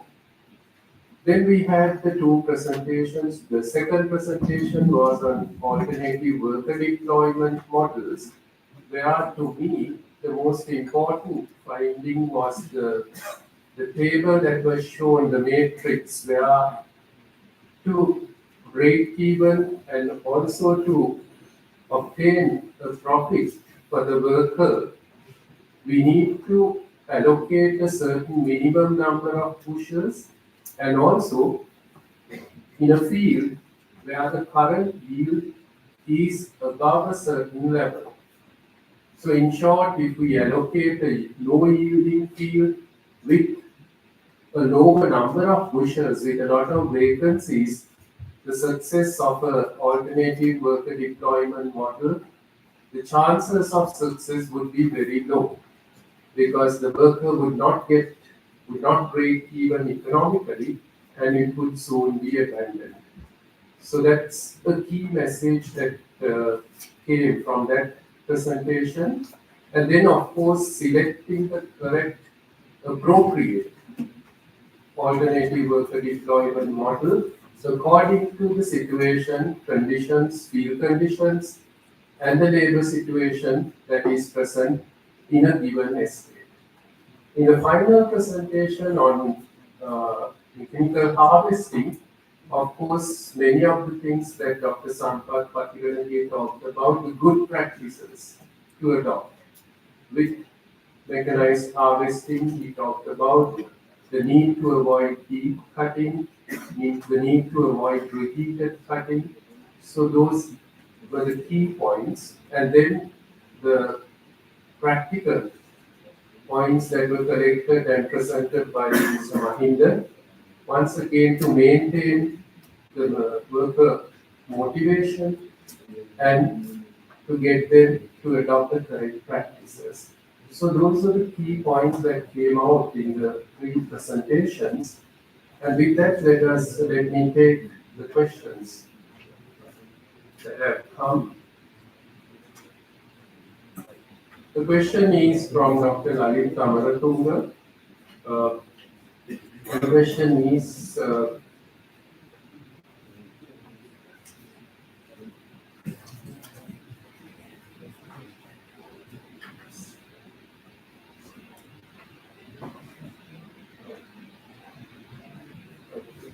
question is for Ms. Nadishani. Was your study covering the low, mid, up and over regions separately? If so, were there any region-specific constraints for sustainably managing such a model? So two questions to Ms. Nadishani. Did your study cover the 4 regions separately? And then, were there region-specific constraints for sustainable management of such a model? Ms. Nadishani. Thank you. Actually, yes,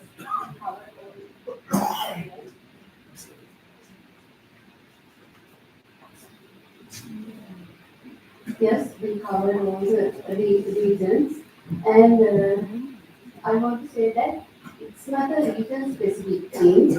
Labor productivity plan or low productivity plans all over there in all regulations, and there are low living fields and the labor scarcity also it's all around the country. But in low country, there's a severe shortage, and in rural also there's a severe shortage. So their worker demotivation is more because they are getting fields that they can't manage. I mean, as I mentioned earlier, they have to have adequate income from the field.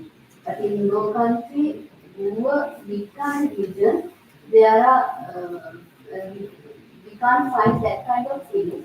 So we have they are coping up with that, providing different kind. I mean, they have changed the AWPN system to the particular area.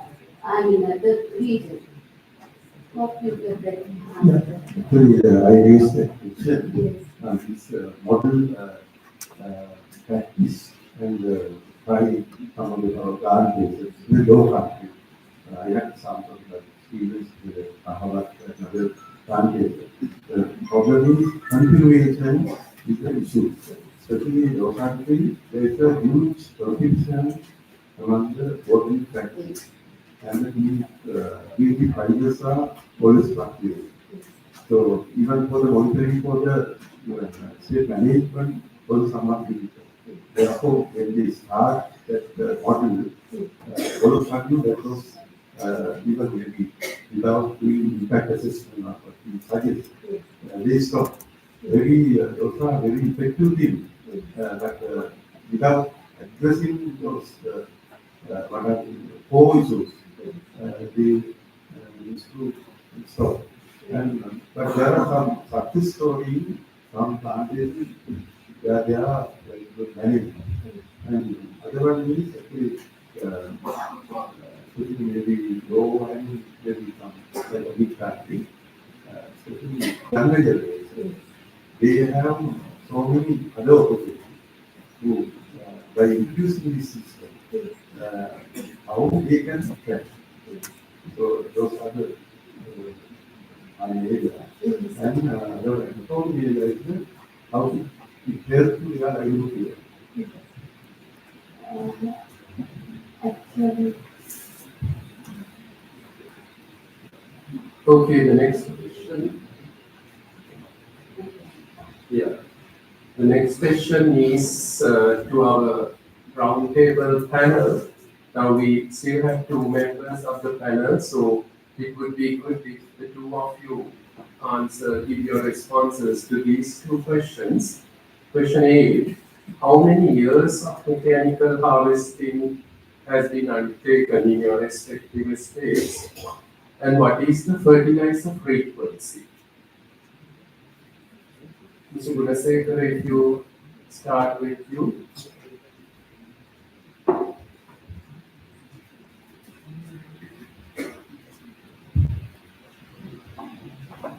Up to this stage, actually, more than 10 years, we are doing that, mechanical harvesting.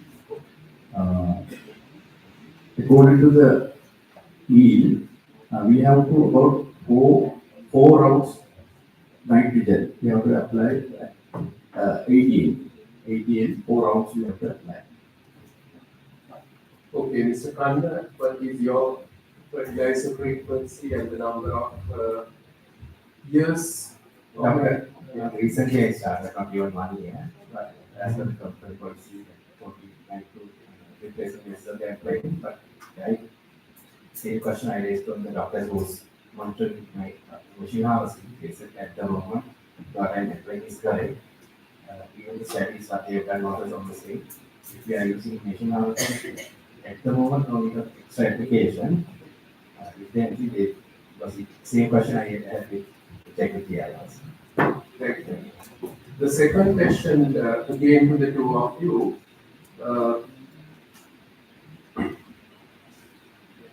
What is the machine plucking cost against the manual plucking operation? Mr. Gunasekar, once again. Normally for the movement, manual plugging cost is about 347 rupees. Our machine plugging cost is 175 to 200 depending on the profitability. Mr. Kanda. Dr. Prasanthi, paying the same rate to machine also because the loan, manual harvesting they get 20 kilos and machine harvesting 40 kilos they are getting. Even though I'm giving a normally 20 because I want to motivate them and increase the machine operators and the interest on it. Because my category is almost the same, but if you actually rate it out, it's half of it because normally it's 50. Thank you. Our two presenters, do you have anything to add to these two questions?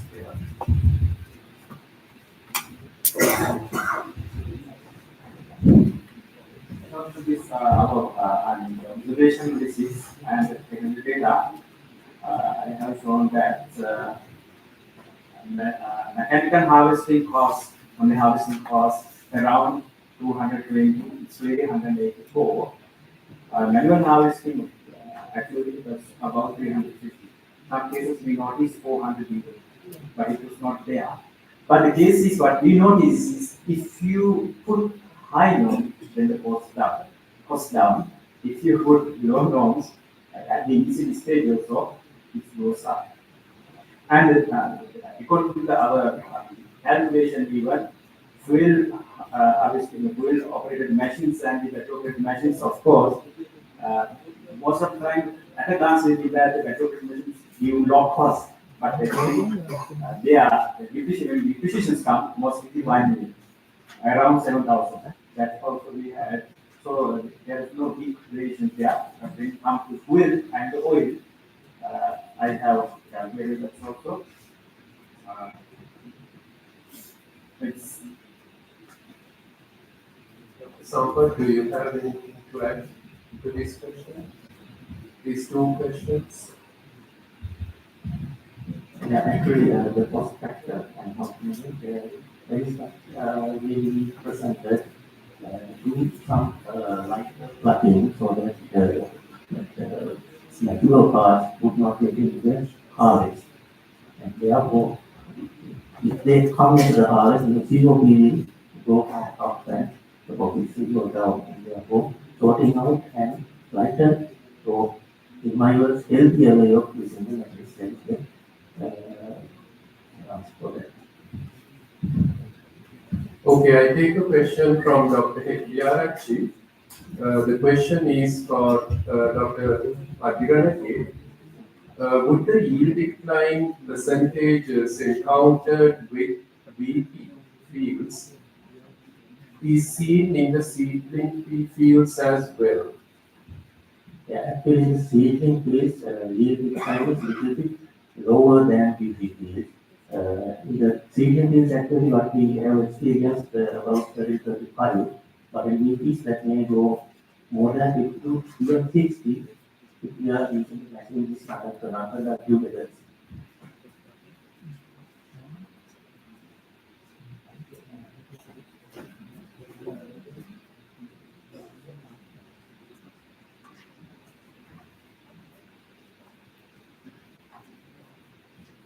Yes, please go ahead.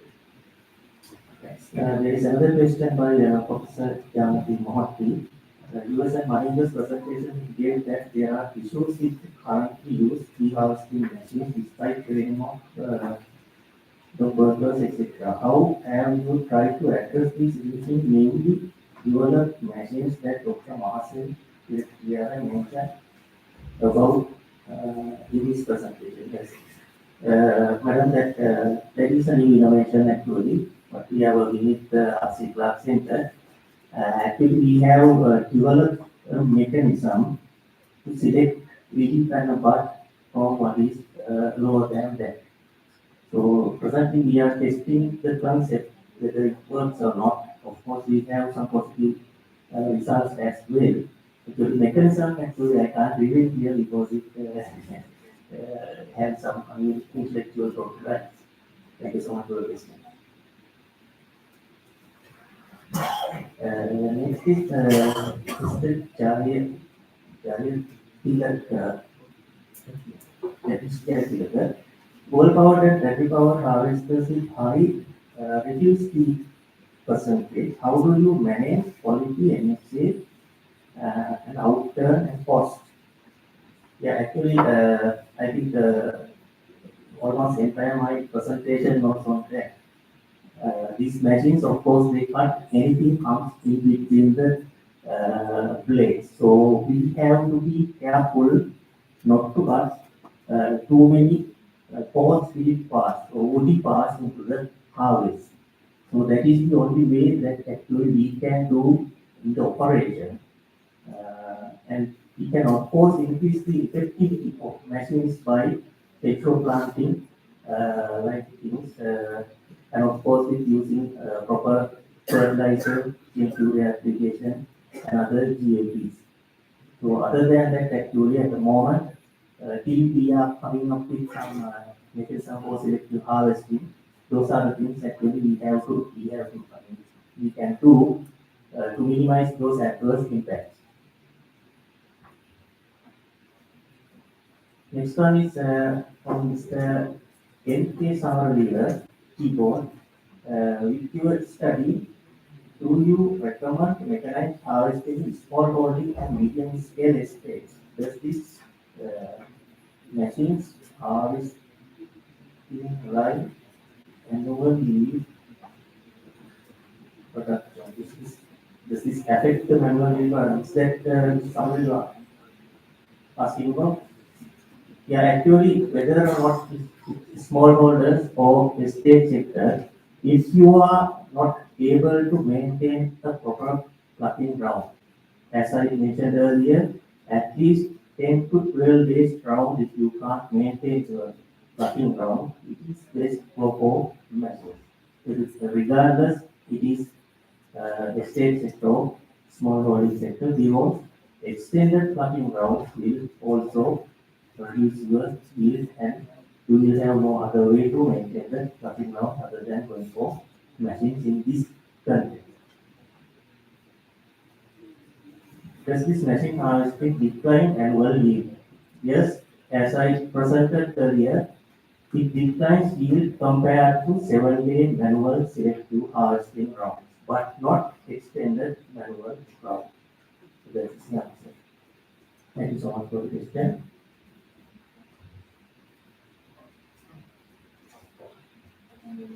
There's a question from Mr. Rajendra Vijay Surya. For outdoor contract farming to implement, will there be sufficient outdoors contract farmers available in severely labor shortage areas. Yes, because we are considering here not the registered labor force. We are targeting the labor families and the family labor. So we think in the estate population, if there's, populated area, a particular estate, it's a populated area, there are human resource is there, but the worker family members do not want to come to the estate work. That's the problem.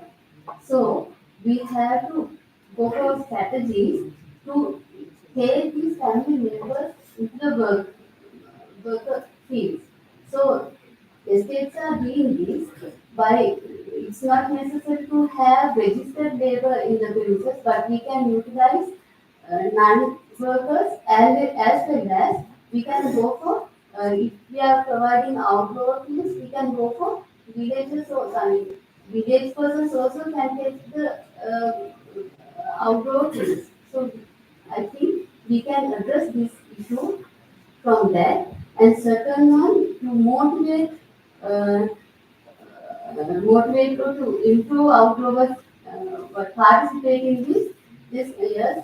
There are some training programs and there are knowledge sharing sessions. We have involved in that kind of situations where we went there and we motivated family members to come to the work and we are training them. Some are reluctant to come to work because they don't know, they don't practice this system. So we go there and we motivate. We can get them to, after motivating, we can get that family labor into this situation. And there's another question from Mr. Lokapotagama. AWDM or RSN more specifically requires a brand new set of KIPs in contrast to registered plugin. So we are asking whether we have addressed that question. Yes, as I mentioned in my evaluation strategies, we are evaluating an estate based on that KPIs. Those are our KPIs because we have to think whether that AWDM matched with the estate situation, whether this AWDM had addressed the labor shortage in the estate. So we are looking for the increase of hands or increasing heads as a KPI in that particular estate, and we are looking for the improvement of the labor productivity. We have to do that also. So estates have to train them. Estates have to give knowledge to workers in such a way that they can improve their productivity. So we are looking for that. That is another KPI. And we are looking for the productivity and the profitability after implementing the AWPs. That's for estate side KPIs. And we have to look for the worker side also. For that, we are looking for the livelihood security indicators, whether it's address their food security, habitat security, economy, and whether it's addressing their educational security. And those are another sets of KPIs. And finally, we are looking at from the willingness to participation. It's another KPI. If workers are willing to participate in this system, it's a good KPI. It's a good indicator that the system goes well. So those are our KPIs we are looking for to evaluate the performance of our list. Thank you. Thank you, Vishali. There are two questions from Mr. Nimal Rudukampala, Chairman TSHDA. I will read out both questions and then we can respond to them. Question number one is the tea industry is at a crisis point as a result of declining yields. Even with good practices, could mechanical harvesting contribute towards mitigating the crisis? That is the first question. The second question is, According to the presentation on mechanized harvesting, the practice does not help towards healthy accumulation of starch in roots. This means carbon sequestration is not happening at a satisfactory level. What could be the effect on climate change if large-scale mechanized harvesting is undertaken? So both questions are to Drs. Patiranage and Mr. Mahi.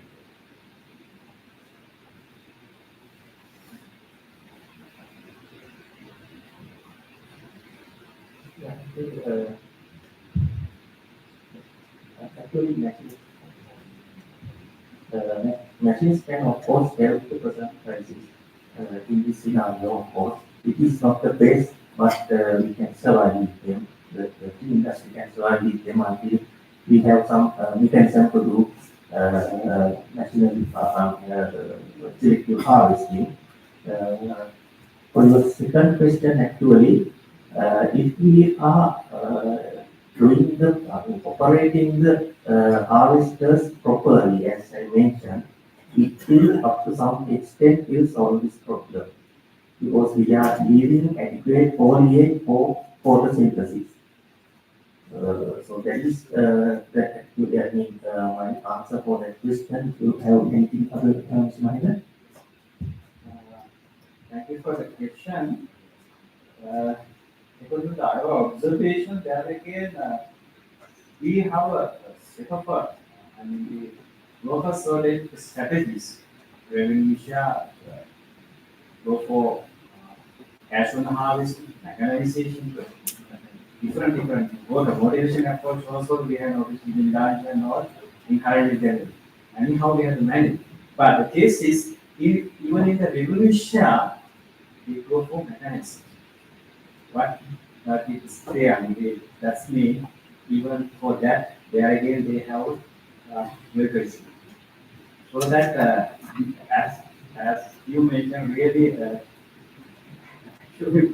declining is as according to scientific evidence again, there would be drop, but decline, but I have to tell you. To a certain extent, training these guys, we can achieve a good rate. That is what I do when we training, we individually train these guys. Sometimes we notice some, of course, they know, even they don't like, following what we say. Then we practically we explain them how to do quite use technology with us rather than just having a seminar one day. So we believe that individually checking is very important because the air harvest is not only 20 kilograms. It's around it's around for a 1200 head. The positive content come in the machine is very big. So that we have we have to train these guys individually. Big task, it's a big task. With these prices we have to do that. But our team, of course, we are, I think the extension team, they are ready to do that. We will assist. And how it is. Can we take Dr. Raguraj, the questions that have been directed to you? First question from Dr. Advaita Amartogla. Have you done cost-benefit analysis on the use of chicken feather waste as a use of growth stimulant? And the other one, what are the relative advantages of such practice when comparing to conventional practice? So, for truly speaking, the done cost-benefit analysis for nursery by considering just saving 25% of saving of P65 per dozen each year, it is not profitable. But when we compare to the other commercially available this paracetamol product, the cost for the production of 1 liter of this chicken feather protein hydrolysate without including the feather fee, then using the chemical and electricity, it costs around 700 rupees. But for a commercial product, it costs around 3,000 rupees. However, if we get cost benefit advantage, then if we can reduce the nursery period by 1 or 2 months, of course, we can get some economical benefits. rather than just saving by 28%, we cannot get for benefit. The advantage is there's a possibility to reduce the nursery period, and we can increase the performance of the treated plants after planting in the field. So the trial is already initiated, so after some time only I can comment on the performance in the field. There's a second question from Abhishek regarding chicken feather waste stimulator. Do you recommend this for the maturity fields as foliage spray? At the moment, we have not started any field trials. So once we started the field trial only, I can comment on this. But I am sharing an experience with the other products. We have tested for screening. What will happen if there is any abiotic stress in the field, and if you feel that there is a reduction in the crop by your observation, in that case, if you spray, you can get an yield increase or something. But if you are planning to apply all year round, then you cannot get. So very much. If the plant is performing well already and it's a good soil, and if you are applying fertilizer properly, then in that case, plant may not respond. Especially the age of the plant also matters when it comes to this biostimulant. If you are spraying this one for about 60 or 70 years, the plant may not respond. So that is the problem. For this field, for maturity, I have to comment. I can't comment at this moment, but I also have a plan to initiate the maturity trials. Before that, I have to do a complete analysis of this chicken feather protein hydrolysate, about the compounds and heavy metals and other things. Then we come to apply as a foliar in the maturity field. So it takes some time to go for the recommendation. And the other one from Dr. Ayam Palikahaka, is it possible to use these growth regulators to increase the crop yield in the maturity fields? Of course possible, but when there's a reduction in the yield, like continuous drought or something, or if any other nutrient stresses are there, of course possible. But for the tea long-term application of this biostimulant, I cannot comment on this because it may deteriorate the plants. They apply as a regular practice. Some are applying these products 10 days, 15 days interval, so we cannot tell that all over the year it increases the yield. Comment on this. When I am sharing one product we have tested, that is also amino acid product. So we applied this product quarterly, 8 applications per year and 12 applications per year. So in that case, we got the results, highest results for 4 and 8 applications per year, not for 12 applications. So actually, the yield response may differ with the product. What are the substances are there, and if they inform us, of course they respond well, but the long-term persistence we cannot expect that. So question asked. Thank you, Dr. Raguraj. We have further questions as expected to the team who presented on mechanized harvesting. So, Dr. Sampath. This question is from Senator Mahatma Umura.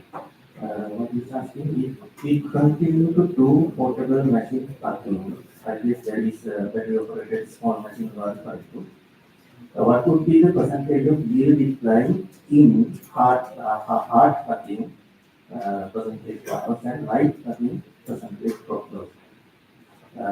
Actually, this light packing, that is what we should do. So compared to what I presented, we have compared this with the 7-day manual harvesting round and machine round. Yes, of course, there will be a crop loss. There is about 30 to 40% in conductive weather and all the other conditions are met. And if you use the machines in a drought, that will be go beyond 50% even, which is maybe that. However, the hard plugging, I guess you are referring to that redwood cutting. Please don't do so. That will go beyond 50% instantly. Next one is from Mr. Asu Hasel. Does Indanol is significant impact of deploying machine to field. Yes, our past experimental evidences are there. According to that, shorter internode lengths are available with mechanical harvesting than longer internodes. Second question, how do you adding mother leaf to the table in machine plugging when it is necessary? So there is no something like when it is necessary. You have to add leaves, but of course the term mother leaf, that is the term we are using. You can't add that recently those mother leaf, but we can add some leaves to the plucking table by some lighter way of plucking. What I presented, a healthier way of machine harvesting, you can add that. Other than that, of course, we know that system is not 100% good, but we are using machine because there is no other way we can pluck the shoes. So we can use that machine to combat with the water shortage, and we can minimize its impact by lighter way of plucking. Next one is Dr. Tikyaji. With your permission, may I just double check the I have three questions. One Yeah, is, yeah. the data is on BP or CP, because when the machines are basically to be used, firstly it comes to our mind about the severity of purchase. More specifically, severity of cluttership, and depending on the severity of the shortage, estate manager has to use it, the machines, be it a shear or a patio bed machine or a full driven machine. Now, whether it could be used any one of those continuously or whether it is in the rush crop period is not very clear to any of us. If it is clear, please raise your hand and explain it, right? And is it the mechanical harvesting and coupled with the rush crop, I think it's timely and necessary that the TRI should come up with a guideline advising the plantation industry as to how the rush crop could be managed, whether it is using selective harvester, and relate that to the worker shortage. The severity of the worker shortage, Shamli has pointed out about the severity of the worker shortage. It all depends on if and but. And one other question that I ask is, now that the lithium battery technology has come and you can use it continuously over and about 8 hours or even more, whether the machine operated, the battery operated machine could be used continuously or with a rush. That has to be sorted out at least at this stage, because we have carried out so much of work since over last decades. I think it's time, in my view, that a guideline should be issued by the Thank you, Dr. Yaraji. So that's a fundamental question, whether machines should be used continuously or whether they should be used only during the rush crop. So Dr. Sampath and Dr. Ms. Mahinda, how would you respond to that? Yeah, actually that depends on the available workers. If the manager feels that he cannot manage it even in the lean period, then he can supply the machines even in the lean period. But be careful, even the heavy drought, you will have to stop machining, otherwise the pushes will die. The other part, actually, what you asked, whether those data based on BPO seeding, although those are based on seeding, but we have observations that VP have lesser amount, lesser percentage of yield reduction than the VP. Yeah, so I have never come across the quantifying the CGP decline as against VP so far. And it has 1%, so I think the appreciate it 2%. And release a set, release a guideline. Okay, so we consider. Yeah, again, I just want to highlight site A, but I have mentioned 100% mechanized, because when come the shears again, we call as mechanical device. They are with the work almost 10 years back, 13 years back, they started mechanical harvesting with the shears. They are continuing, no more manual harvesters there. When I asked, what are you going to do at the dry weather when you put the motorized machine? Then they say we go for manual. Then I like, what that manual means that we are not doing. No, manual mean they call as shears. That it is. Well, as far as the industry is concerned, shear and the machine is quite differentially identified. When you say shear, it is shear. And when it comes to machine, it is the machine, be it a 2-person operated or 3-person operated or a single battery operated. So I think we should not be confusing with manual and shear as against the machine. That's the kind of norm that you all know. Yeah, that's actually they define it.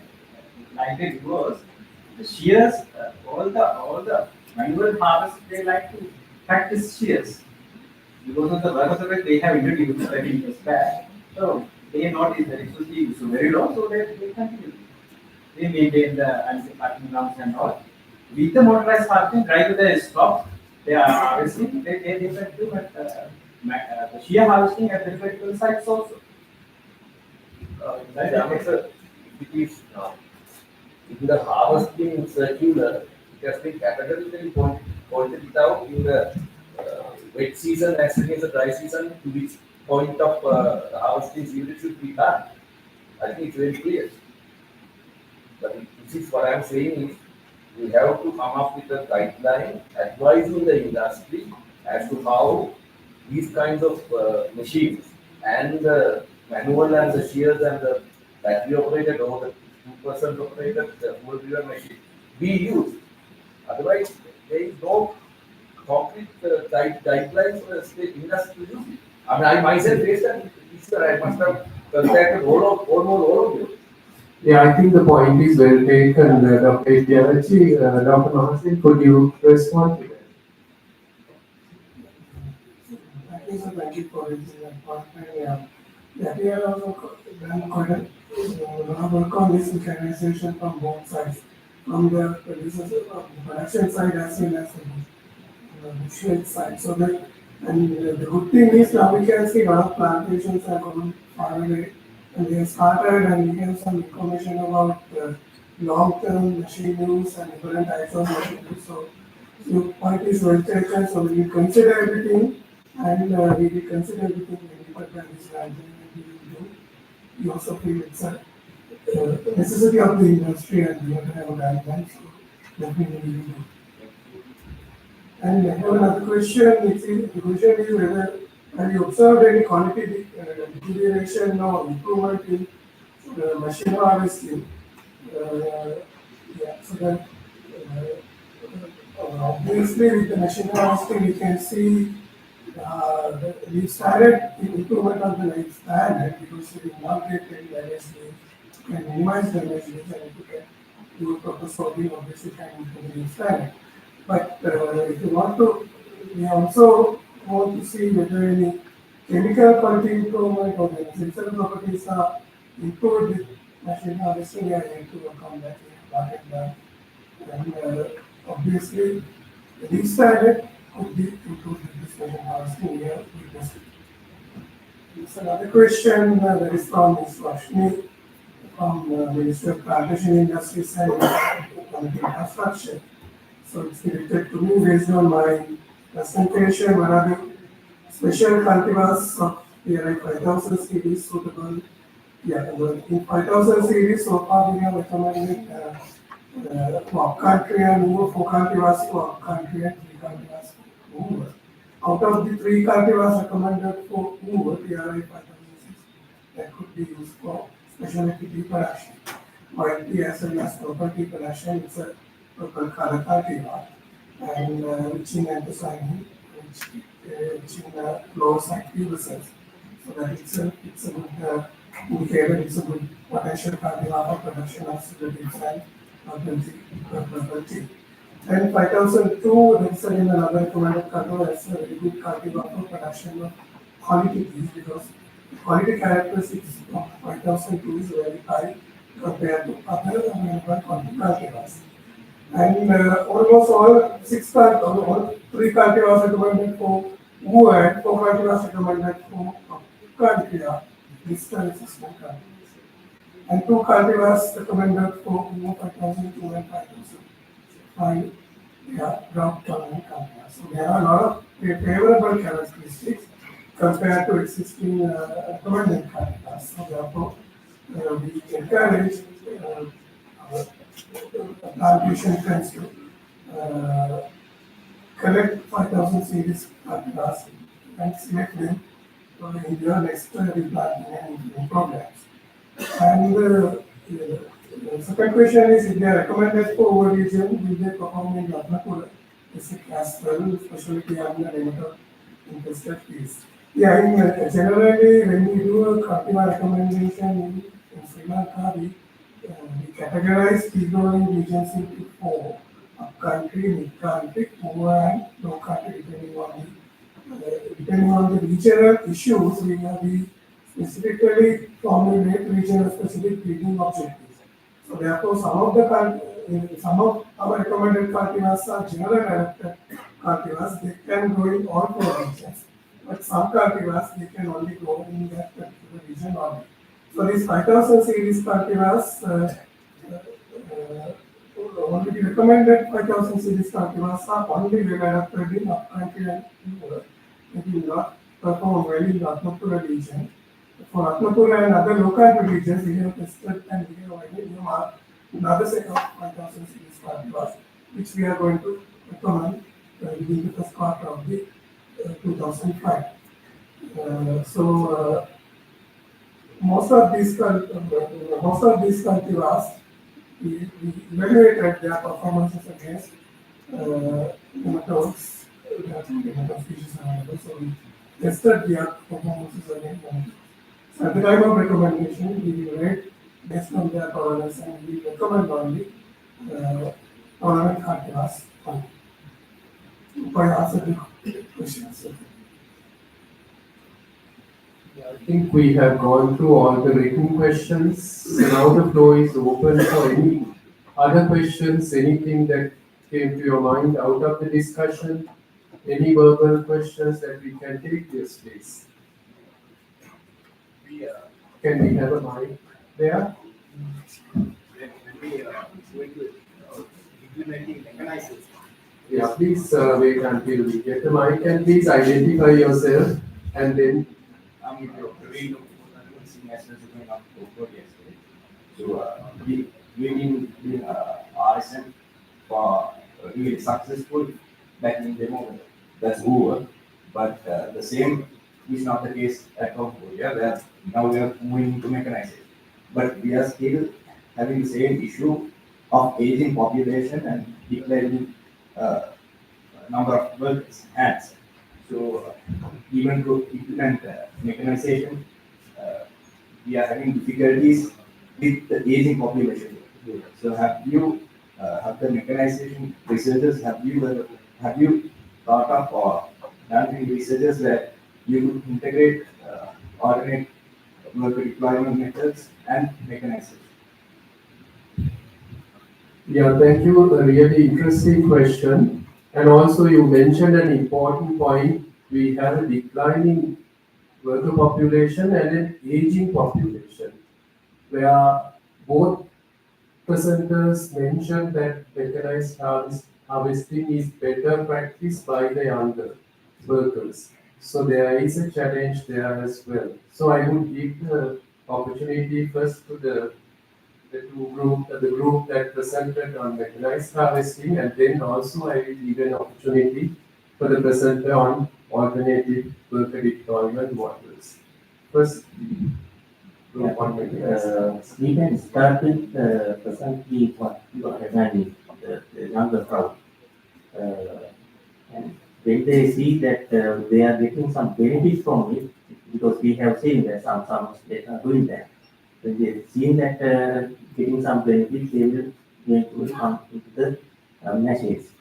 So that actually how to use intergeneration actually, that is something I can't answer, but that proper, I mean that block plugging and something like those things with machines actually, when you apply block plugging, given you are assign a worker for a particular block and given it to him, they do that machining part better than the others because the benefit is for he himself. So, is there any other thing to add?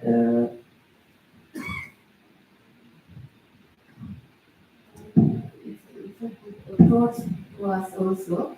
And we are in the process of annual research on both combination, ordinary worker deployment models and mechanization. So we will contact, I think we are going to do that in your plantation company also. So we'll do that research. I think there's a positive impact because there's a income from the machines also it's high. For we can solve that income problem from machine harvest in RSM fields. It will be a positive approach, I think, from experience. Yeah, in one of the studies, the height has been taken as a factor that directly impacted on the efficiency of the use of the machine. So those are factors that have to be considered when you bring out the selection of the annual engine. I think that somebody has done sometimes. Yeah, I talked to operator about you are. Yeah, other than that, actually, what I just the role that in my terms, machine people and non-machine people, there are two types. Other than height, actually, we have to select operators who how to do that. There are some people like that. So they are doing it, of course, height matters, I know that. But other than that, that attitude and their ability in nature. So those two things actually we have to consider. Yeah, sir. First of all, I would like to congratulate 100 years research excellence of the Key Research Institute. Key Research Institute is almost like our home. So we all, most of the founders, even the academic or researchers, they start from the Research Institute. So thanks for the Research Institute. My suggestion is now that we are starting in India. So we have to more focus new approaches to technology. Especially now most of the even in agriculture field drone technology use of especially for the monitoring and some sort of like doing some economic practices that is there. And AI technology use for the research and development. And social media aspect, exploiting technology disseminated. I think those areas we can more focus and maybe in future EME forum, if you can address with the latest findings better. Thank you. Thank you, Dr. Amaratunga. Yes, we will take those into consideration. I hope that all of you all have given your suggestions to be considered as themes for the next ENE. With regard to the point about introducing new technology, there is no dispute about it. To overcome the challenges in terms of productivity decline, as well as the labor shortage, and also to be globally competitive. Introduction of new technology, training of our workforce in using that new technology, that needs to be done urgently. So the PRI is actually developing its strategic plan for the next 5 years. So we are taking that into consideration as well. So your point is well taken. And the director, do you have anything to add to that?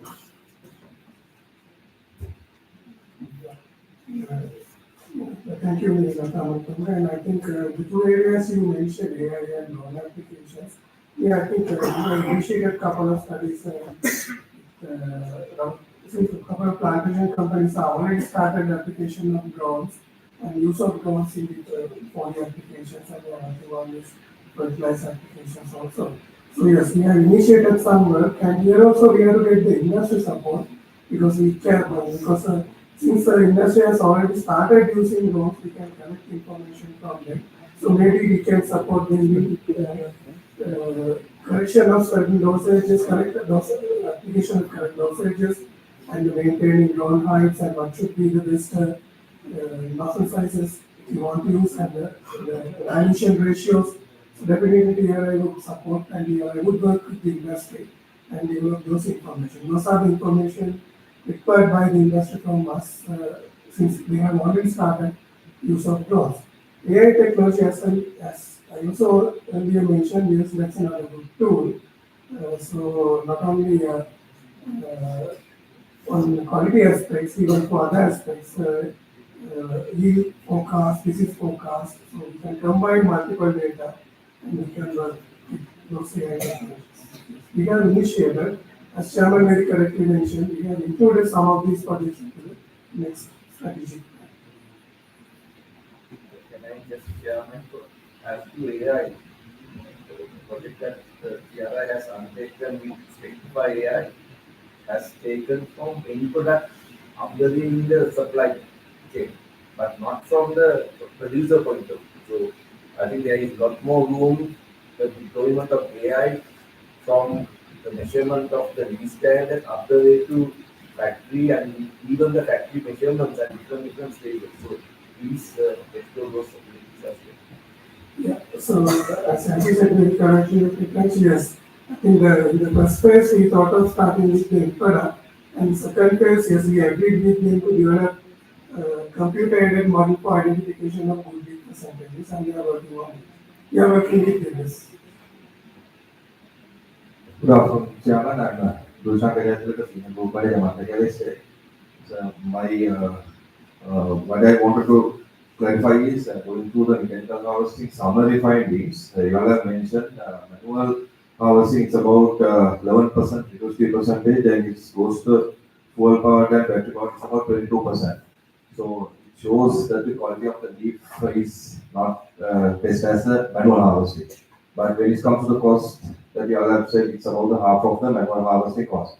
So have you all taken this reduced percentage into the consideration and the NSA, because the reduced percentage is high, NSA will come down and the net out will come down when you are calculating the cost, or else have you all taken only the norm advantage, because manual harvesting norm is 20, mechanical harvesting is 40. So only that area have you all taken into the consideration talking about the cost, or the quality and the outturn also have you all taken into the consideration when you are calculating the cost of funding? Thank you, Dushan. An important question. Dr. Sampath and Mr. Mahinder, can you respond to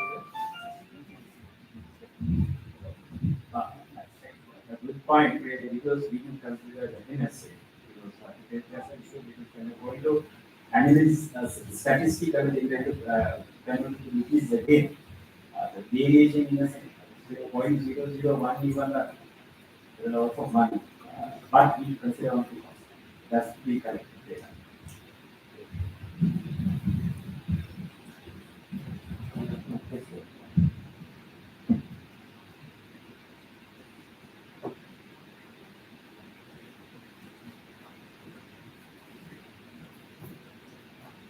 Okay, if there are no further questions, I would first like to thank all of you for your participation, because from your busy schedules, taking a day off, I know is a big thing.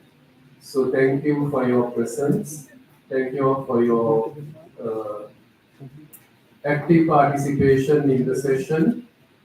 And then, Dr. Chandra, would you like to? No. Okay. Right. So we will conclude this session and also the 242nd ENE forum. And everybody is invited to lunch at the sports club. Thank you so much.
Hello.